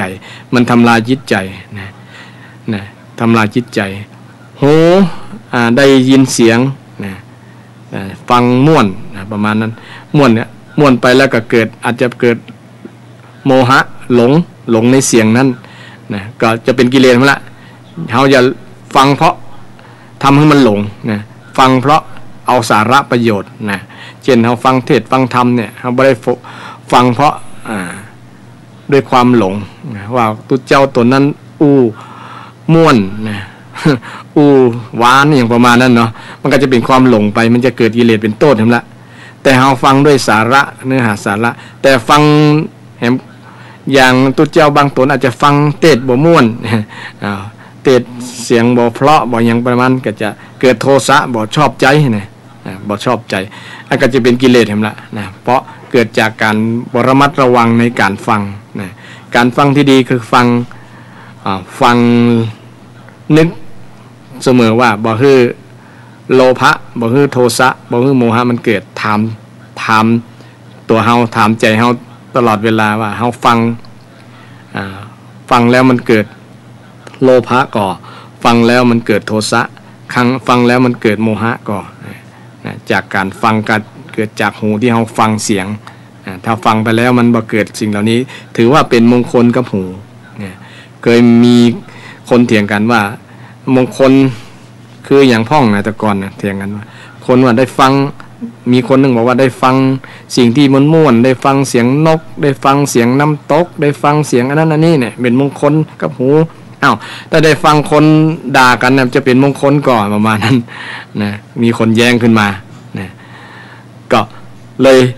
ยเป็นข้อถกเถียงกันว่าอันสิ่งที่ฟังไปแล้วนะมันเกิดอีหยังขึ้นนะเกิดอีหยังขึ้นกับจิตกับใจเฮานะถ้าเกิดโทสะมันก็บ่ใจเกิดโลภะก็บ่ใจเกิดโมหะมันก็บ่ใจมงคลกับชีวิตของคนเฮาตาก็เช่นเดียวกันตาได้ดูแล้วเกิดโลภะก็เกิดโทสะเกิดความบ่ชอบเกิดความโกรธขึ้นก่อเกิดโลภะความหลงไหลคลั่งไคล้บางคนหลงไหลคลั่งไคล้กันข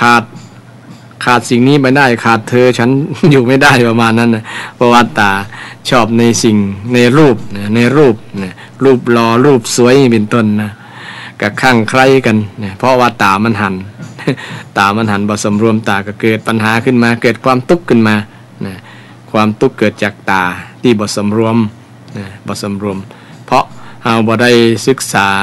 คำสอนที่พระเจ้าตรัสไว้ว่ามันถูกจริงก็ถ้าเราดูไปแล้วมันเป็นโทษคือมีโลภะคืออยากได้ตาหันก็อยากได้เป็นเจ้าของก็เป็นทุกข์อย่างละตาหันแล้วก็เกิดโทสะบ่ชอบอันนี้บ่งามเกิดโทสะแฮมก็เป็นโทษแฮมเป็นทุกข์แฮมเฮาก็ละสิ่งเหล่านั้นบอกควรดูก็ควรระมัดระวังยิ่งดูไปแล้วเกิดความคลั่งไคล้อยากจะได้หลงไหล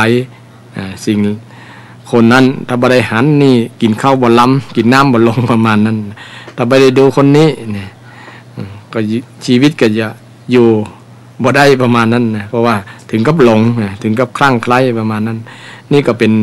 โทษแห่งการความบ่สำรวมการบ่สำรวมตาการบ่สำรวมตาการบ่สำรวมหูการบ่สำรวมจมูก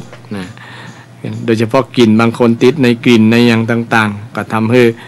เกิดหลงไหลอยากจะได้กลิ่นนั้นมาตลอดเกิดถ้าบ่ได้กลิ่นนี้ก็เกิดโทสะประมาณนั้นหลงอยากได้กลิ่นนั้นมาอยู่กับเราตลอดประมาณนั้นก็มีเช่นคนติดในกลิ่นน้ำหอมน้ำอบอย่างต่างๆทำให้ยั่วยวน อยู่ยวนในอารมณ์นะในอารมณ์ทางด้านกลิ่นนะลิ้นอันนี้ก็เป็นสาเหตุหนึ่งถ้าบ่สำรวมคนเฮาปัญหาส่วนหนึ่งส่วนใหญ่เลยทีเดียวระยะโยมมาจากการบ่สำรวมลิ้นการบ่สำรวมลิ้นสำรวมในการกินในการกินกินแล้วก็ทำให้เกิดปัญหาตัวมานักกินทำให้เกิดเป็นโรคเป็นภัยก็ถือว่าบุคคลนั้นใจลิ้นสร้างเกิดปัญหาเป็นปัญหากับตัวเก่าเป็นโรคเป็นภัยเป็นอย่างต่างๆตัวมานักมันเป็นผลกระทบกับการดำเนินชีวิตกับร่างกายบางคนบ่นึกบ่คิดก่อนบ่สำรวมก่อนก็เลยทำให้มาแก้มือรุนก็เป็นเรื่องยากนะบางครั้งแก้บ่หายโดยเฉพาะปัญหาเรื่องสุขภาพกายนี่นะเป็นโรคอันนั้นโรคอันนี้นี่บางครั้งเงินบ่ถึงบ่เติ้งก็ถึงกับเสียชีวิตไปก็มีเพราะว่าบ่สำรวมเรื่องลิ้นนะลิ้นการกินการนี่มันทำให้เกิดโรคภัยไข้เจ็บได้ง่ายมันอร่อยมันล้ำลิ้นแต่ว่ามันเป็นผลต่อร่างกายเป็นผลต่อร่างกายต่อสุขภาพเราก็ควรงดเว้นการงดเว้นก็คือระมัดระวังนะระมัดระวังภาษาพระพุทธว่าสังวโรคือการสำรวมการสำรวมระมัดระวังเกี่ยวกับเรื่องการกินการลิ้นใจลิ้น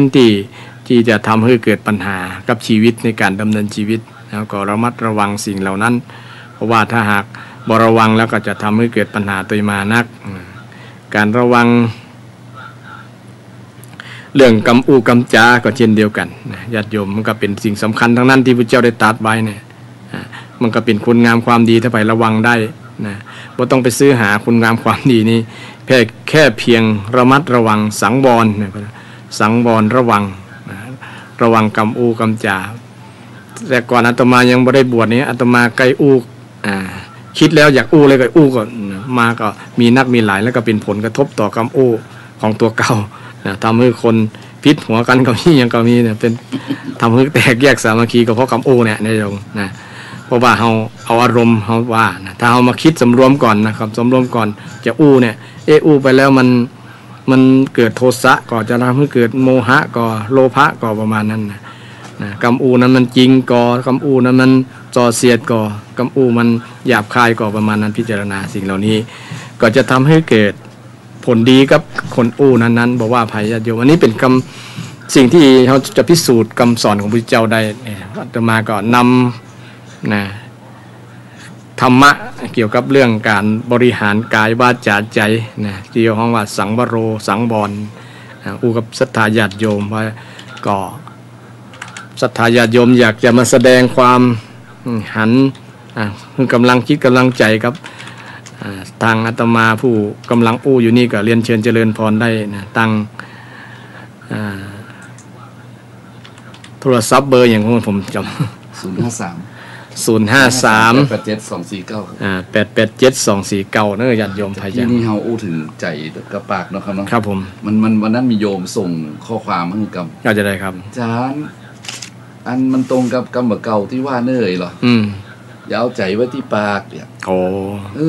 เอาใจไว้ที่ปากนะครับบ่ดีว่ะต้องเอาปากไว้ที่ใจว่ะยังไดความหมายอย่าเอาใจไว้ที่ปากคือได้อย่างที่ผมพูดตะกี้เนี่ยว่าคือกำใดกับอู้กำนั่นน่ะนะใจมันบุยเนาะใจมันบุยกว่าปากบุยไปเลยปากบุยกว่าหัวแตกไปเลยหัวแตกกันอันนี้จริงเลยพิสูจน์คำสอนพระเจ้าได้ชัดเจนเลยครับเนี่ยเนาะมาเมื่อมาศึกษาโอ้ยังมาตัดถูกแต่ว่านะพระเจ้านะอันนี้ถ้าเอาเชื่อนะเขาศึกษาแล้วก็ควรระมัดระวังถ้าโบระมัดระวังก็จะมีผลกับคนอู้นะครับจงเอาใจไว้ที่ปากจงเอาปากไว้ที่ใจครับนะครับเนาะครับ053-887-249โยม053-887-249ปัจจุบันนี้ก็มีเกี่ยวกับการใจกำอู้ที่เป็นอย่างทางไลน์ทั้งอย่างนี้เนาะก็ถือว่าเป็นตัวแทนกำอู้กันเหมือนกันเนาะไม่ก็ครับมันส่งข้อความกันส่งข้อความเนาะแทนกำอู้ครับก็ได้อยู่ครับมันก็เป็นข้อคิดสะกิดใจอยู่แต่ก็ยังมีเวลาที่จะ สำรวมแล้วมัดระวังอยู่ไหมเนาะที่จะส่งร้ายส่งอย่างถ้าไผ่บอลระวัดรังกะเย่นะเป็นดาบสองคมเนาะมันย้อนไปหาตัวคนที่ส่งร้ายส่งเฟซอย่างต่างๆคำมันเป็นข้อความที่มันเป็นรูปธรรมครับแม่นมันเป็นสัญญาสัญลักษณ์แล้วนะครับถ้าเราไปส่งไลน์นี่มันมีหลักฐานเนาะมีหลักฐานนะครับมันส่งคลิปส่งไลน์เนี่ยมาได้ต้องระวังมันก็แตนกำอู้นะครับมันก็เป็นผลนะว่าคนดูก็มีหลายคนเนาะครับคนดูไลน์ดูอย่างต่างๆมันโดยเฉพาะเฟซนะครับมันเป็นเรื่องของสติด้วยจ้ะเนาะครับผมสตินี่ถ้าแบบว่าต้องควบคุมกายวาจาใจหน่อยกี้เนาะครับผมตะกี้มาถึงใจที่ถึงรูปเสียงกลิ่นรสอะไรอย่างโพธพะถึงอย่างเนาะครับโพธพะก็คือใจนะครับนะสัมผัสครับสัมผัสเพราะฉะนั้นก็เพราะว่าอาจนะ6เนาะมีอาจนะ6ตาหูจมูกลิ้นกายใจนะครับเนาะไปสัมผัสกับรูปเสียงกลิ่นรสโพธพะนะครับเนาะมันเพราะฉะนั้นมันเวลามันสัมผัสกันนี่ต้องระวังนะครับต้องระวังที่ขณะที่มันสัมผัสระวังอย่าไปยินดีและยินร้ายต้อง2อย่างนะครับอย่ายินดีและยินร้ายถ้ามันคำว่าอิทธารมอันนี้ธารมอ่ะเนาะครับเนาะแปลว่าอย่างครับอิทธารมนี่อารมณ์ที่ปรารถนาอารมณ์ที่ปรารถนาอารมณ์ที่ชอบใจยินดีในมันนี่ต้องระวังเนาะแห่งกรรมอนิธารมอารมณ์ที่บ่ชอบบ่ปรารถนาจะเข้าหามันยินร้ายนะครับเนาะยินร้ายเพราะฉะนั้นตรงนี้ครับมันสัมผัสซึ่งกันและกันอ่ะคือมันคอนแทคอ่ะนะครับเนาะมันสัมผัสมันแตะกันตาไปแตะรูปนะครับแต่ยายเหรอยายไปแตะตาครับตาแตะรูปนะครับเนาะครั้งที่มันแตะรูปมันสัมผัสกันนั้นก็ต้องหูทันทีนะครับเนาะสติรู้ทันทีรูปนี้นี่ประมาณนี้นะครับเป็นอย่างไรเพราะฉะนั้นก็จะมาได้เป็นธาตุของมันว่านั่นนะครับเนาะเพราะฉะนั้นตะกี้ผมฟังคุณเล่าตอนที่เจ้าปัญญาให้ศึกก็เจอหลักการมากมายนะครับเนาะหลักธรรมวินัยมากมายรักษายากลำบากก็เลยพระพุทธเจ้าเป็นสั่งเพื่อรักษาจิตอย่างเดียวครับรักษาจิตอย่างเดียวก็เลยปลอดภัยเลยอยู่ได้เป็นพระอรหันต์นะครับตรงนี้สำคัญเลยเพราะฉะนั้นจิตที่จึงสำคัญมากๆนะครับเพราะฉะนั้นอยู่คนเดียวระวังความคิดอยู่กับมิตรระวังวาจานะครับถ้าอยู่คนเดียวนี่ความคิดมันจะปรุงแต่งนะครับเนาะฟุ้งซ่านบางทีมันเกิดเดือดนอนบ่หลับนะครับที่นอนบ่หลับนี่บางทีเพราะความคิดนะครับแม่นครับนอนหลับไปมันกึดผมสังเกตโยมบางคนเนี่ยบ่อยู่กับตีกับอย่างอยู่บ้านบ่ติดนะครับเนี่ยเพราะว่าเนี่ยบ่ระวังเรื่องความคิดเนี่ยนะอยู่บ้านคิดไปเรื่อยครับคิดไปเรื่อยนะอยู่บ้านบ่ติดนะไปออกบ้านน่ะเป็น20-30 รอบต่อวันนะครับไปอยู่ที่เก่านะไปหันไปนี่ไปมีสัก 3-4 จุดนะครับเนี่ยในบริเวณบ้านเหรอครับ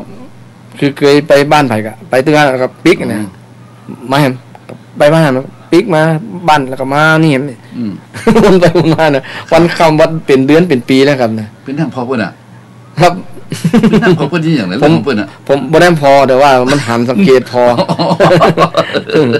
ไปศึกษาดูเป็นกรณีศึกษาแต่ว่านั่งพอก็ได้เพราะว่าผมอยู่วัดแต่ผ่านวัดไปให้น่ะอ๋อครับผมโยมโทรเข้ามาครับผมเอาใส่นะครับเนาะครับเดี๋ยวเอาใส่กับโยมเนาะเจริญพรโยมไหว้สาเจ้าท่านว่าฟังอยู่นะเจ้ามีอย่างเสริมห้องธรรมะวันนี้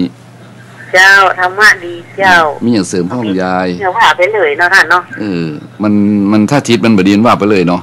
เจ้าว่าไปแล้วเพื่อหูบ่มีผลกับตัวเนาะผลร้ายทั้งนั้นเลยผลร้ายทั้งนั้นนะจริงที่เพื่อนว่าเนี่ยจะไปเอาใจไว้ที่ปากเอาปากไว้ที่ใจจะดีกว่าไอ้เนาะเจ้าอย่างท่านว่านะ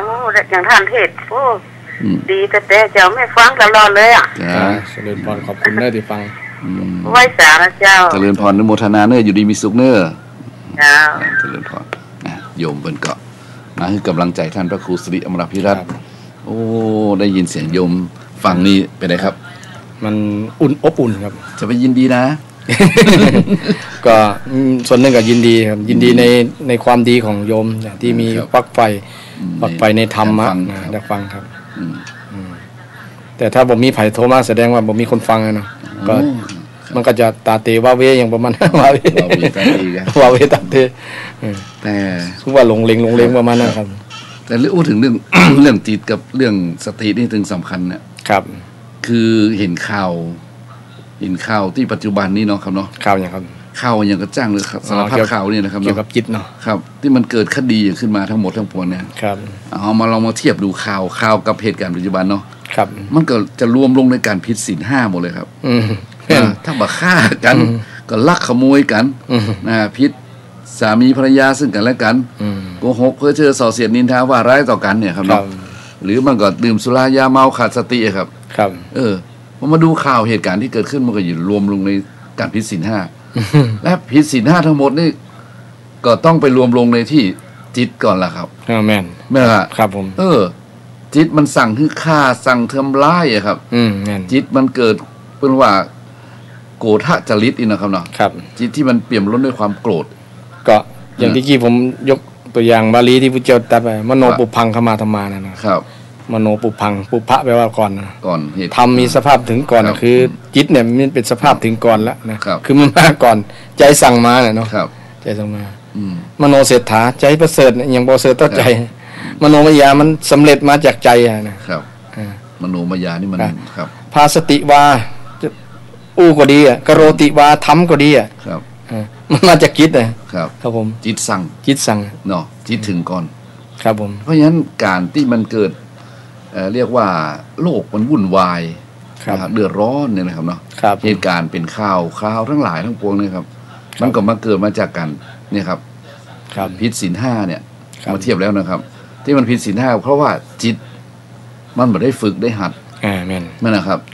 มันมีการควบคุมจิตครับแม่นนะครับยับยั้งระวังจิตนั่นนะครับเนาะถ้าคนรู้จักระวังยับยั้งระวังจิตอย่างที่ว่าตะกี้ไม่ปล่อยจิตมาตามใจมันนั่นนะครับครับผมบางคนมันตามใจมันรู้ครับตัวใจ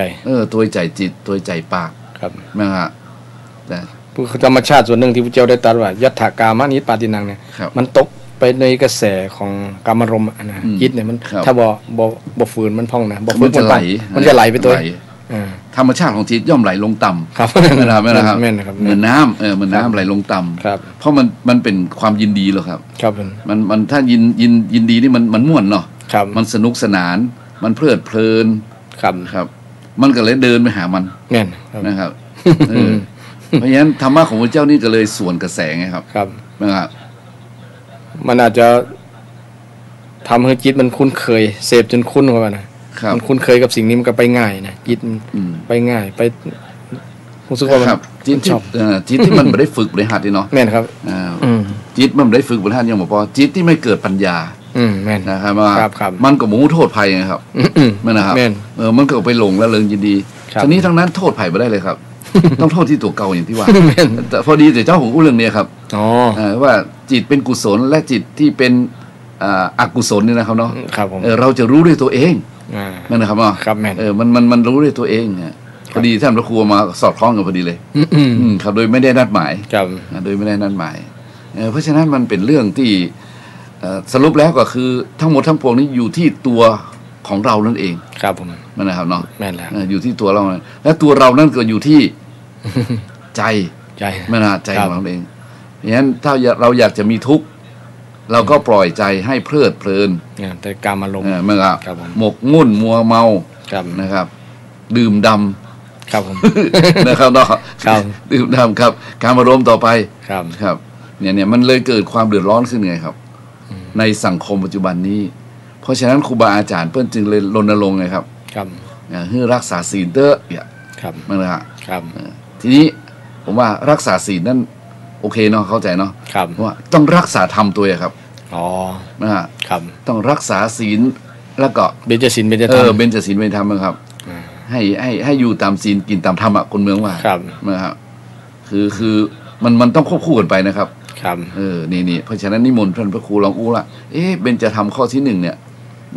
คือเฮาเมื่อเฮารักษาศีลแล้วนะจิตเฮาจะ จะมีอย่างเกิดขึ้นครับยังเป็นจะทำข้อที่1ครับคือมันจะมีความมีเมตตาครับเมตตาคนที่สามารถฆ่ากันได้เนี่ยมันขาดเมตตาถ้าคนเว้นได้มันก็คือคนนั้นมีเมตตาธรรมเมตตาธรรมคำจุนโลกจะบ่มีการฆ่าขึ้นถ้าใครมีเมตตาเมตตาสูงนะครับนะเมตตาขั้นบารมีเมตตาบารมีขั้นปรมัตถบารมีเนาะครับปรมัตถบารมีอย่างพระสัมมาสัมพุทธเจ้าบำเพ็ญมาครับถือว่าเด็ดขาดเลยเด็ดขาดบอกฆ่าแหละแต่มนุษย์เรายังมีค่าอยู่คือฆ่าสัตว์ในศีล5ข้อนี้มันคือเขาเว้นเฉพาะมนุษย์นะครับตามหลักจริงๆเนี่ยมันเกี่ยวข้องกับมนุษย์อันนั้นมันเกี่ยวกับเรื่องศีลของตุเจ้าอะไรที่ฆ่าปูฆ่าปลาอย่างต่างๆมีชีวิตปานะครับปานะนะมีลมปานนี่นะแต่ศีล5จริงๆมันคือชีวิตมนุษย์อ่ะชีวิตมนุษย์แล้วก็สิ่งที่เกี่ยวข้องกับมนุษย์ก็คือคนรักเกี่ยวกับสิ่งที่ทรัพย์สินของที่เกี่ยวข้องกับคนนั้นคือมันเป็นสิ่งสำคัญรองจากชีวิตก็คือทรัพย์สินสิ่งที่สำคัญรองจากทรัพย์สินก็คือลูกเมียภรรยารองจากนั้นก็คือเกี่ยวกับสุขภาพเกี่ยวกับเครดิตแล้วก็สุขภาพเนี่ยเป็นเรียงลำดับไปครับชีวิตก่อนชีวิตเนี่ยอันดับ1เลยถ้าบ่มีชีวิตก็ข้ออื่นบ่ต้องอู้กันนะมันก็หมดความหมายฉะนั้นมันเป็นธรรมชาติเป็นธรรมชาติของมนุษย์ต้องมีสิทธิที่จะมีชีวิตอยู่เกิดมานี่นะคุณไม่มีสิทธิ์ฆ่าไม่มีสิทธิ์ทำร้ายครับผมเขามีชีวิตเขาก็รักชีวิตเขาประมาณนี้ครับผมจะบอกประมาณนี้ครับเพราะฉะนั้นขานไปฆ่าสัตว์ตัดชีวิตของตัวอู้นี่เนาะครับฆ่าสัตว์ตัดชีวิตนี่มันจึงเป็นบาปหนาครับมันเป็นที่มาแห่งการก่อกรรมทำเวรบ่รู้จบเสี่ยงไงครับครับนะครับเนาะก่อกรรมทำเวรหมูจากเสี่ยงโยมนี่แหละมันเป็นที่มาตรงนี้เพราะฉะนั้นบุคคลรู้อย่างนี้แล้วไซส์นะครับไม่ควรปล่อยใจปล่อยจิตให้ไหลไปตามอำนาจของกิเลสทั้งหลายมีโลภโกรธหลงเป็นต้นเนี่ยครับประมาณนี้เลยครับผมครับเนาะญาติโยมได้ฟังแล้วเป็นจะใดวันนี้ท่านพระครูสิริอมราภิรัตน์นี่เริ่มแก่กล้าวิชาในการเผยแผ่ขึ้นมามีอย่างเติมต่อครับนิมนต์เลยครับตรงนี้ยังมาจบตัวหน่อยคำหน่อยครับนิมนต์ครับก็เกี่ยวกับเรื่องคำสอนพระเจ้าก็เน้นเรื่องจิตใจครับเป็นจิตนิยมก็ว่าได้นะพูดเรื่องจิตให้ความสำคัญเรื่องจิตใจทั้งที่มันบ่เป็นตัวเป็นตนมันบ่หันด้วยตาแต่ว่ามันมีพลานุภาพของในการดำเนินชีวิตของคนเราเพราะมันจะมาจากจิตใจที่พุทธเจ้าตรัสรู้ได้ก็ด้วยเนี่ยด้วยจิตด้วยใจแล้วก็สอนให้คนได้มาพัฒนาจิตใจจนเป็นพระอริยบุคคลได้ก็เพราะว่าพัฒนาที่จิตใจแต่พัฒนากายอย่างเดียวมันก็จะมีปัญหาเช่นกายเจริญแต่ว่าจิตบ่เจริญก็จะทำให้เป็นปัญหาตัวมาหลายอย่างสังคมมันมี2ขั้วนะขั้วนึงเน้นเรื่องวัตถุนะอย่างขั้วนึงเน้นเรื่องจิตใจสุดตรงแต่ละสุดตรงมันก็บ่นั่นแต่ทางพุทธศาสนานี่มันพอประมาณสายกลางนะบ่ได้ปฏิเสธเรื่องกายก็มีความสำคัญอยู่เรื่องกายนะแต่ที่สำคัญกว่ากายก็คือจิตคือใจนะที่จะทุกคนต้องใส่ใจต้องทำความเข้าใจในการที่จะดำเนินชีวิตให้มีสุขมีความสุขมีความเจริญให้กับตัวเก่าครอบครัวสังคมประเทศชาติก็ถือว่าเขามีโชคแล้วที่เกิดมาพระพุทธศาสนาที่เป็นศาสนาที่สอนแล้วมีเนื้อหาสาระมีคำสอนที่สามารถพิสูจน์ได้มีคำสอนที่ประเสริฐเป็นอริยทรัพย์เป็นทรัพย์อันประเสริฐหาประมาณบ่ได้นะที่เราได้พบคำสอนเนี่ยนะแต่บางคนบ่หันความสำคัญส่วนนี้ก็มีความดีงามที่มีในพุทธศาสนาเป็นสมบัติอันล้ำค่าที่เราท่านทั้งหลายควรมาศึกษาแล้วก็นำไปใช้ให้เป็นประโยชน์กับตัวเราเองกับครอบครัวเองเพราะว่ามันเป็นปัจจัยที่6ที่7ก็ว่าได้นะนอกจากปัจจัย4แล้วนะอย่างแต่ปัจจัยอันแรกน่าจะว่าได้นะอย่างธรรมะเนี่ยครับธรรมะเนี่ยโอ้ผ ผมนี่คือว่าเป็นธรรมะเป็นปัจจัยแรกแล้วเนาะโอ้ครับ เพราะมันมีใจก็หรอถ้าเขาพูดถึงว่าใจเป็นใหญ่ใจเป็นประธานเมื่อเพราะฉะนั้นสิ่งที่คู่กับใจก็คือต้องใจเป็นธรรมก่อนไงครับแม่นนะครับถ้าใจเป็นธรรมะแล้วอย่างอื่นมันคือว่าโล่งสบายหมดสิ่งที่มนุษย์อาศัยมีปัจจัย4เหมือนกันอาหารนะครับอาหารนี่คนขาดบ่อะไรนึงก็จันเสื้อผ้าก่อนเสื้อผ้าก่อนอาหารเสื้อผ้าก่อนนะเสื้อผ้าเนาะเสื้อผ้าก่อนครับตามหลัก1 2 3 4มันจะมาเสื้อผ้าเมื่อรุ่นเนี่ยเพราะว่าตอนก้อนจริงๆคนบ่มีเสื้อผ้าใส่นะจันมนุษย์โบราณจริงๆต่อเมื่อมันมีความละอายเนาะปิดปกกำน้อยพัฒนามาเรียงใหม่พระเจ้านี่นะครับตอนนี้อันนี้หมดต่ออาหารแล้วก็เครื่องนุ่งห่มนี่ยารักษาโรคที่อยู่อาศัยยังมาก่อนที่อยู่อาศัยอยู่ในถ้ำอยู่ในถ้ำเนาะที่อยู่อาศัยนี่เดี๋ยวนี้ก็มีบ้านมีอย่างคนทำกันแปลงแข่งกันเนาะแปลงกันใหญ่โตบางคนนี่อยู่ 2-3 คนกับแปลงจัดใหญ่เลยมันเดี๋ยวตรงนี้นะครับอยู่2 คนกับแปลงจัดใหญ่จัดหลวงนี่นะจัดหลวงคือเปิ้นมีทรัพย์แต่ไม่มีบริวารสังเกตนะครับครับมันเพราะฉะนั้นคนที่สมบูรณ์ตรงนี้นะต้องมีทั้งทรัพย์สมบัติและก็บริวารสมบัติอันนี้สำคัญตรงนี้เป็นธรรมะอย่างหนึ่งนะครับถามว่าถ้าเปิ้ลมีทรัพย์นักๆแล้วเปิ้ลเป็นคนแปลงบ้านใหญ่โตได้มั้งครับเนาะทีนี้กลับทำบ้านน้อยอยู่อาศัยมันก็บ่คู่ควรนะหมอนั่นแหละครับเนาะแล้วเขาอยู่ในโต๊ะไผ่ละต้องสาระของมันต้องพอความพอดีว่า2 คนก็ต้อง2 ห้องก็พอละอันนั้นมันใช่แต่มันไม่ใช่ทั้งหมดเพราะว่ามันจะขัดกับการอย่างการใช้ทรัพยากรสิ้นเปลืองเนี่ยบ่ประหยัดเนี่ยมันไม่ได้ครับมันคนเท่านี้เดี๋ยวนี้เขาเถียงกันเลยนะเถียงด้วยเหตุผลเนาะตรรกะความคิดมันต่างกันหรอครับอย่างว่าคนมีเงินมีทรัพย์นะครับเนาะมีทรัพย์มีเงินแล้วก็โอ้โหเพียงแต่บ่มีลูกอีกหน่อยนะตรงนี้เป็นไรนะทำเพียงแต่บ่มีลูกแต่มีทรัพย์สมบัติเยอะครับแต่มีพี่น้องมีเผ่าพ้องบริวารมีคนอยู่รอบข้างเยอะแยะมากมายมั้งครับเกิดเป็นเศรษฐีแล้วแปลงบ้านแค่2 ห้องน้อยๆสังคมมันจะว่าได้นี่ก็บอกว่าได้ครับเพราะทำดีก็เอาเงินที่เหลือนั้นไปแจกจ่ายไปตั้งโรงทานไปอย่างครับจะใช้สาธารณกุศลไปเลยแต่ก็พอมีความสุขละอยู่กันเนี่ยครับมกอันนี้มันความคิดของคนสาธารณส่งคนเนี่ยนะครับส่งคนที่ไปคิดอะไรของหูมึงครับแต่ลองคนรวยลองแบ่งบ้านอยู่ตูบพอกินพออยู่นะสังคมทั้งหลายสายตาของมนุษย์คนธรรมดามันจะมองว่าพอฮะมันคิดที่ขนาดนะมาถึงกับโต๊ะกับคือแปลงพอดีคือพอดีกับห้องใช่ไหม2 คนในห้อง2 ห้องก็พอละคนละห้องนั่นนะอันนี้มันเป็น10 ห้อง20 ห้องเรามีแต่คนเดียว2 คนเนี่ยอันว่ากิเลสคนนี่นะมันแบบมีที่สุดแบบมีที่เสี่ยงนะประมาณได้ยากไม่นะครับประมาณได้ยากแหมอย่างบางคนมีเป็น7-8 หลังนี่นะซื้อไปเชียงใหม่ซื้อหลังหนึ่งไปตั้งใจก็ซื้อแหมหลังไปตั้งติซันก็ซื้อแหมหลังเป็น10 เสาหลังก็มีเนี่ยอันนั้นเพื่อธุรกิจละไม่นะธุรกิจละทำธุรกิจละแบบนั้นครับมันเกินความจำเป็นไงครับเกินความจำเป็นบางทีคนเฮาเนี่ยท่านอาจารย์ครับตะกี้เนี่ยท่านอู้ถึงว่าเกินความจำเป็นเนาะครับครับผมญาติโยมตะกี้ทั้งหลายอาตมาก็รู้ถึงเรื่องเสียงเครียดแห่งกรรมไงเนี่ยความจริงคนเฮามีแค่ปัจจัย4เนี่ยมันพอแล้วนะแต่ด้วยความโลภความโกรธความหลงของคนเนี่ยมันจึงไม่พอเพียงไงมันต้องมีเฟอร์นิเจอร์อีกมากมายที่ต้องมาประดับนะในร่างกายคนเฮาเนี่ยที่เขามีเงินมีทองเนี่ยเขาสามารถประดับได้หมดละลองดูดิตั้งแต่เส้นผมลงไปเนี่ยทำไมเห็นคนที่เพิ่นแต่งกายแล้วก็ใช้เสื้อผ้าอาภรณ์ก็ดีที่เพิ่นมีเฟอร์นิเจอร์เนี่ยเพิ่นสามารถประดับตั้งแต่ผมลงไปถึงข้างล่างหมดอะที่เพิ่นประดับได้นะครับเนาะเนี่ยคือเขาต้องเข้าใจนี่คือคนนะครับนี่คือคนเป็นธรรมดาที่จะต้องมันจะต้องประดับมันจะต้องประดามันจะต้องทำให้เหมาะสมหน้าตานะครับบางทีมันไม่ใช่ว่าสมตัวนะมันต้องสมหน้าตาด้วยนะครับนี่คือกิเลสคนแล้วเขาจะเอาอย่างเป็นตัววัดมันยากมากครับเอาสติครับไม่ใช่เขาจะเอาเป็นอย่างเป็นตัววัดที่วันพอดีนี่นะมันยากมากสติก็คือพอดีก็คือสติไงครับเพราะฉะนั้นถ้าเขาอู้อย่างสายเฮาเนาะสายเฮาคือพระนี่เนาะ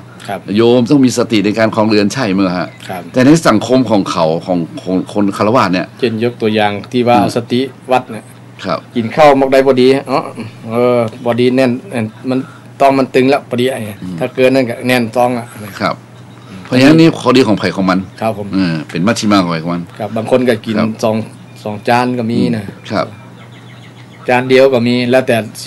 รีระร่างกายครับไม่นะคนน้ำหนักนักก็ต้องกินนักน้อยครับนะครับคนผอมถ้าไปกินน้ำหนักเท่าคนแม่น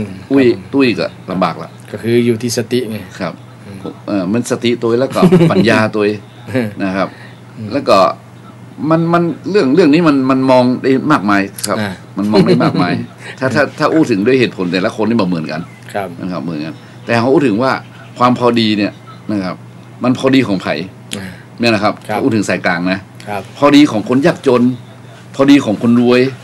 นะครับเนาะพอดีของละอ่อนพอดีของคนใหญ่นะมันพอดีของพระนะพอดีของผู้ปกครองนักปกครองมันพอดีเนี่ยคือมันพอดีของไผ่แม่ครับถ้ามันพอดีของแต่ละบุคคลเนี่ยโอเคเลยนะครับแล้วก็พอดีเรื่องอย่างด้วยแม่ครับพอดีเรื่องอะไรอีกแม่นะมันต้องแตกไปเรื่องนี้แต่ทีนี้มันอยู่ที่ว่าใจเนี่ยแหละครับนะทั้งหมดทั้งมวลเนี่ยใจอย่าไปยึดติด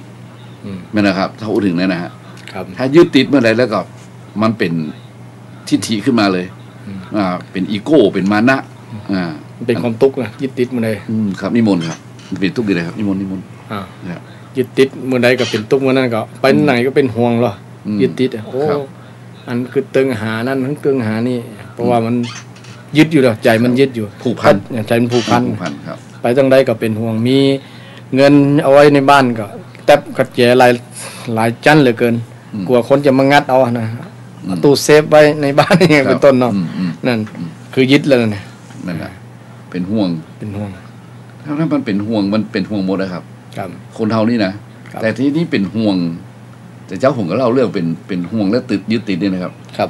ชนิดที่ว่าเศรษฐีไปอยู่บนสวรรค์นะเข้าประตูสวรรค์มาได้นี่เป็นนิทานนะทำไมเข้าสวรรค์มาได้เพราะอยู่ที่บ้านเนี่ยยึดติดกับบ้านเกิดเป็นคนนี่นะเกิดเป็นมนุษย์นี่นะทำบุญนะครับฮือตานะรักษาศีลนะแต่ไม่ได้ภาวนานี่แต่เจ้าที่ผมเทศมานะผมโสดผมให้โยมฟังเนี่ยเมื่อไม่ได้ภาวนาก็ยึดติดขนาดที่ว่าบอกไปพอบ้านอื่นที่อื่นเมืองอื่นเลยคิดว่าของตัวนี้ดีกว่าคนอื่นงามกว่าคนอื่นเหมาะกว่าคนอื่นเนี่ยยึดติดจนมีลูกมีหลานก็ยังยึดติดที่บ้านที่สวนที่บ้านนะผลสิทุถ้าจะตายก็สั่งไว้ว่าถ้าหากอุ้ยตายปู่ตายนึกสู่เขาเอาโฉนดเนี่ยของปู่เนี่ยยัดในมือเนี่ยขนาดนี้ยึดติดแต่ในนี้นะครับพอยึดติดปุ๊บพอเอาโฉนดยัดในมือปุ๊บตามคำสั่งปุ๊บประเมินมานานความแก่ความเจ็บความตายมาถึงก็ตายไปจิตมันผูกพันไปยืนอยู่ที่สวรรค์ครับเข้าประตูสวรรค์มาได้เข้าไปได้จนเมื่อเนี่ยเทวดาในห้างก็มาจวนเข้าไปนะเข้ามาลุงเข้ามาเนี่ยมารอเมื่อเนี่ยปราสาทวิมานของลุงรอเนี่ยในนี่งามนะบอกเข้าไปสู้ฆ่าตีโลกมนุษย์ไปได้วะเนี่ยบ้านข้านี่งามกว่านี้ของสวรรค์เสวยเนี่ยประมาณนี้นะครับนิทานเล่านะแล้ววันหนึ่งหลานรักมันตายอะครับหลานสาวคนน้อยตายอะหลานปู่เนี่ยนะซึ่งเขาฮักกันมากคู่นี้เพราะปู่กับหลานหันกับท่านนี่ได้ครับโผล่ภาวะเข้ามากันนะครับกอดกันนะครับปู่หลานเนี่ยปะโตขณะที่ปู่กอดหลานนั้นมือมันปล่อยใบชะโนดนะครับใบชะโนดกับปลิวลอยหายไป2 คนนี่ก็เลื่อนลอยเข้าไปในสวรรค์พอไปหาสวรรค์โอ้สวรรค์นี่งามกว่าเนาะแล้วปู่ยังมาเข้ามาพอมือชะโนดกูยึดติดชะโนดไว้นี่ครับช่วงที่มือสะชะโนดแล้วมันเลยเข้านั้นได้ครับเนี่ยเปิ้ลอู้ถึงเป็นนิทานที่ทำมือมันเป็นหันรูปมาทำชัดเจนนะครับยกเป็นปุกลาธิฐานยึดติดจึงบดี นี่นะครับมันอย่าให้ทุกข์ให้โทษเพราะฉะนั้นญาติโยมทั้งหลายคนที่ยึดติดคิดว่าตัวดีตัวแน่ยึดอย่างเดียวดีครับยึดธรรมยึดธรรมะครับยึดธรรมะเป็นทางปฏิบัตินะครับบางทีบางคนถ้ายึดธรรมะนี่บางคนก็ว่ามีคำหนึ่งเลยครับนี่ก็อู้นะตรงนี้นะว่าคนหูธรรมเนาะคนมีธรรมเนี่ยมันต่างกันนะแม่น คนฮู้ทำก็ยึดในความฮู้ธรรมะของตัวเก่ามาครับแล้วลืมนำไปปฏิบัติเนี่ยครับอันนี้ก็ยึดกับได้ธรรมะตัวนี้เพราะว่าธรรมะจริงๆแล้วบอกคนยึดมั่นถือมั่นทั้งปวงเลยครับมันมีหัวใจคำว่ายึดนี่คือหมายถึงเอาเป็นลักในการดำเนินชีวิตเช่นมีลักปักไว้นะครับก็เดินไปฮะนะนี่คือยึดลักษณะนี้นะครับไม่ใช่ว่ากำลักแล้วพอตัวเวลาจะเอาลักไปตัวมันมาถูกนะผมเข้าใจผมอู้แข้งไม่ใช่แข้งผมอู้แก้คำว่ายึดทำครับผมความจริงแล้วคำว่ายึดทำเป็นหลักครับไม่ละยึดทำเป็นหลักรักในเมตตายึดในหลักการครับถ้าอีนี่โอเคครับอันเนี้ยเพราะยังต้องไล่ให้อธิบายออกมาชาวบ้านเดี๋ยวไปยึดทำก็ยึดมาได้เหมือนนะอย่างเนี่ยต้องเข้าใจบริบทอู้กันนักปราชญ์บรรดาสังคมจะจะเอาพระไตรปิฎกไปตัวมันไม่ใช่ครับคำว่ายึดทำเป็นหลักไหมก่อนยึดทำเป็นหลักหมายว่ายึดในหลักการยึดในหลักการที่มันสั่งไว้พระเจ้าก็สั่งไว้นะครับผมเชื่อบทนี้นะเอาทำเป็นหลักนี่นะครับผมซึ่งตรงที่ว่าดูก่อนอานนท์เมื่อเราตถาคตปรินิพพานแล้วเมื่อธรรมะวินัยอันใดที่เราสอนสั่งแล้วตั้งไว้ดีแล้วนั่นแหละนั่นแหละจงยึดเอาเป็นศาสดาคือยึดทำเป็นหลักตรงนี้ผมใช่ว่าอุ้ยกูยึดกูฮู้กูดีกูแน่ว่าเนี่ยนะครับมันต้องอธิบายกันจนถึงที่สุดครับครับผมโยมมาโทรมาขอสนทนากันยังมีความสุขครับนั่นแหละครับเพราะว่าทำทั้งหลายไม่ควรยึดมั่นถือมั่นหรอครับแม่นสเพธรรมานารังอภินิเวสายะนั่นนะครับนักบาลีสเพธรรมานารังอภินิเวสายะแปลว่าทำทั้งหมดไม่ควรยึดมั่นครับทำทั้งหลายทั้งปวงไม่ควรยึดมั่นถือมั่นยึดก็ไม่ได้เห็นไหมครับเพราะมันกุศลธรรมาครับผมครับผมนี่ก็ครับเมื่อเนาะยึดไปได้ครับยึดกุศลก็ยึดไปได้ทำที่เป็นกุศลก็ยึดไปได้นะในหลักพระปฏิบัติเป็นว่าวิปัสสนูกิเลสนะครับไม่น่าครับไม่น่าเนี่ยมันเป็นอย่างยึดก็ไม่ได้แต่ที่เรายึดเอามาปฏิบัติตามเพราะฉะนั้นญาติโยมหลายคนเฮานั้นเกิดมาแล้วเนี่ยถ้าให้ดีที่สุดเนี่ยแต่กี้ท่านก็กล่าวถึงคำว่าจิตนิยมเนาะครับเนี่ยก็คือธรรมนิยมครับธรรมนิยมก็คือนิยมธรรมะเมื่อคนใดนิยมธรรมะก็คนนั้นก็จะมีจิตที่ดีแต่จริงพุทธศาสนาเป็นสัจจนิยมที่เรียกสัจจะคือความจริงนะครับธรรมชาติความจริงครับนิยมความจริงครับก็ถ้านิยมความจริงของนึกถึงคำสอนที่เพิ่นอู้กับนางอุตตราแหละครับสัจจนิยมครับไม่ครับมันพึงชนะคนพูดเท็จด้วยคำจริงเนี่ยครับไม่นะครับเนาะนี่คือสัจจนิยมคือสัจจนิยมหมายถึงว่าอนิจจังทุกขังอนัตตาเนี่ยมันจริงอ่ะใครค้านมาได้เลยครับนะครับทุกสิ่งทุกอย่างเป็นอนิจจังเนี่ยเป็นความจริงครับไผว่าเป็นจริงพ่องนะในเนี่ยอนัตทุกขังเนี่ยไผว่าเป็นจริงพ่องทุกขังเนี่ยมันสภาพที่ทนสภาพเดิมบ่ได้เนี่ยทุกขังบ่ใช่ว่าทุกขังแปลว่าทุกอย่างเดียวนะคือหมายถึงว่าสภาพที่ทนสภาพเดิมบ่ได้เช่นผมทนสภาพดำไม่ได้เป็นผมสีขาวๆแซมฟันทนสภาพเดิมไม่ได้หลุดล่วงเป็นฟันรอนออกไปหนังที่เปล่งปลั่งที่ดูเนียนมันก็เป็นตกกระตกฝ้ามันทนสภาพเดิมไม่ได้บ้านมันสีมันเศร้าหมองหลังคามันผุพังมันทนสภาพเดิมไม่ได้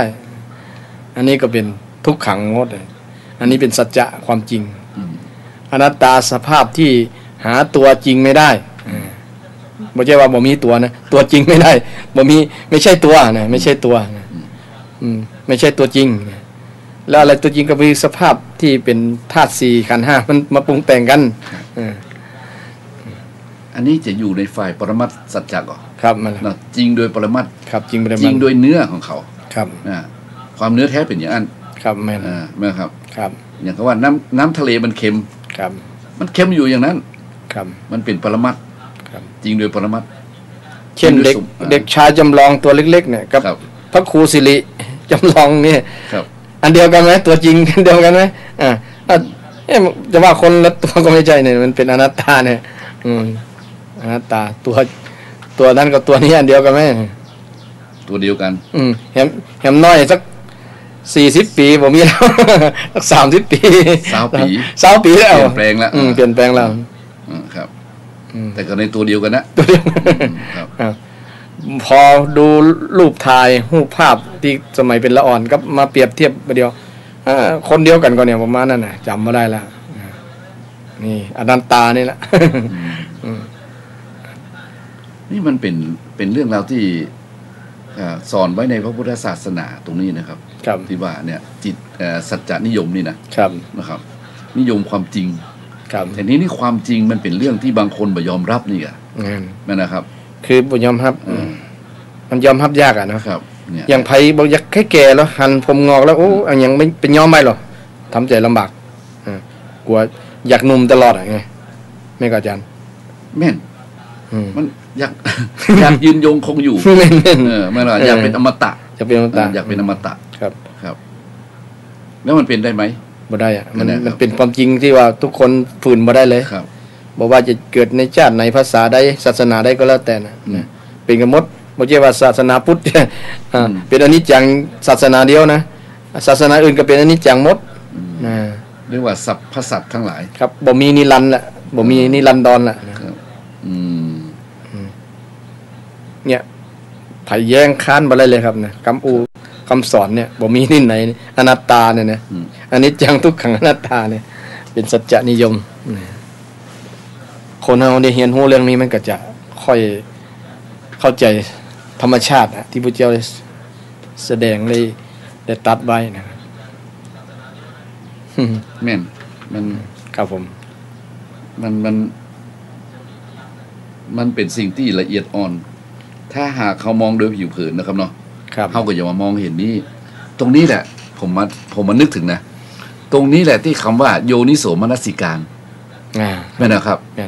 เนาะถ้าบอกพิจารณาโดยแยบคายเนี่ยเขาก็จะมามองเห็น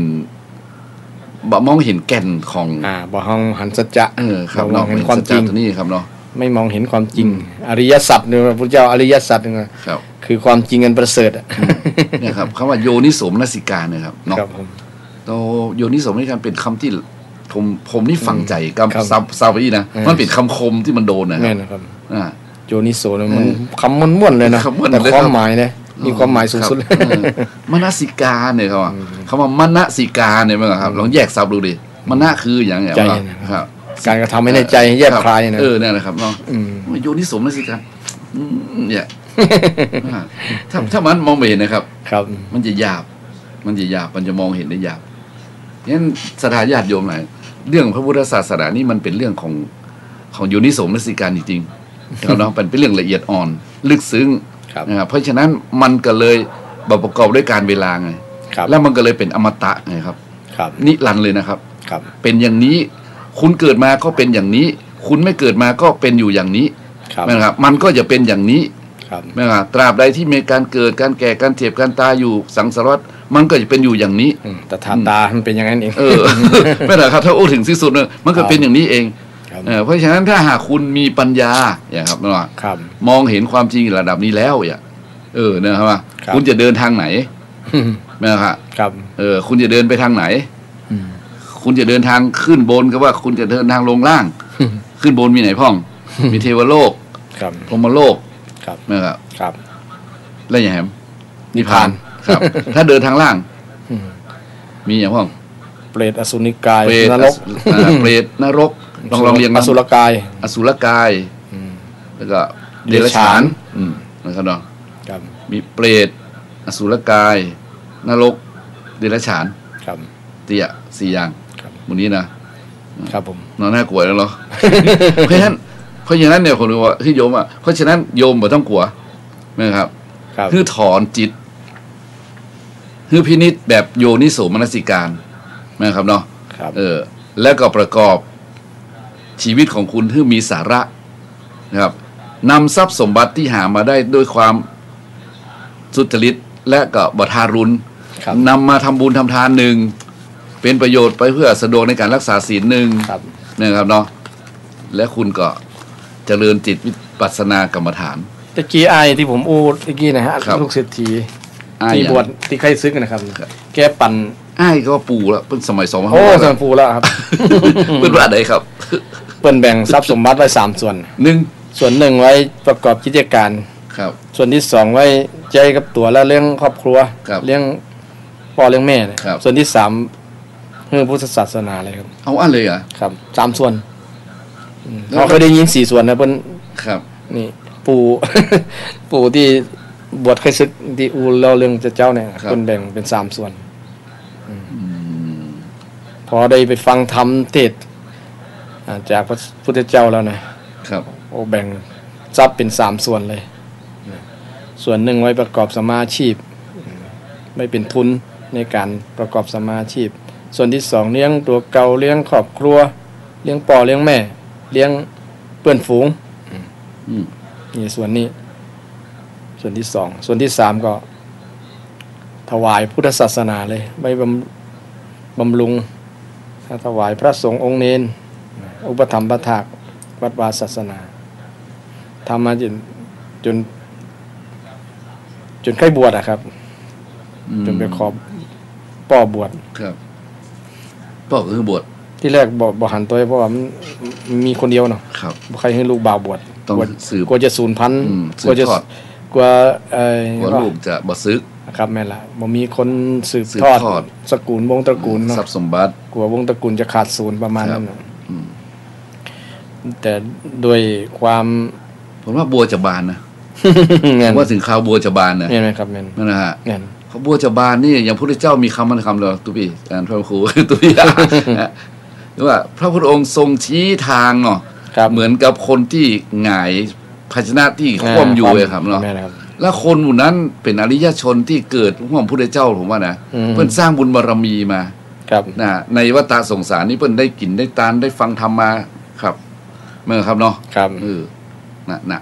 แล้วพอมาถึงเป็นลูกสมบัติเป็นลูกเศรษฐีปุ๊บไปได้ฟังธรรมอะครับเมื่อนะครับก็เลยกลายมีอย่างประชาสัมพันธ์ครับมีประชาสัมพันธ์ให้กับนิมนต์ครับเดี๋ยวเวลา5 นาทีพอดีมีโยมก็มาฮู้จักนะเพิ่นให้ช่วยประชาสัมพันธ์เกี่ยวกับงานวัดแท่นพระผาหลวงว่านะตำบลป่าไผ่อำเภอสันทรายเพิ่นเชิญร่วมทำบุญงานประเพณีส่งน้ำแท่นพระเดือน6เพ็งคืนวันพุธที่28กุมภาพันธ์2561เวลา 19:30 นาทีร่วมทำบุญทักษิณากับครูบาอาจารย์วันพัดที่1 มีนา2561นะขึ้น15ค่ำเป็นวันมาฆบูชาเวลา 10 นาฬิกามีพิธีสืบชะตาถวายตุงลอยฟ้า12ราศีผู้บูชาดวงชะตาแล้วก็มีพิธีเททองหล่อพระพุทธรูปปางห้ามสมุทรด้วยนะแล้วก็เจิญเลี้ยงลงทานถวายพระทหารเพลพระสงฆ์องค์เนรติดต่อสอบถามรายละเอียดได้ที่วัดนะเบอร์โทรก็0817469524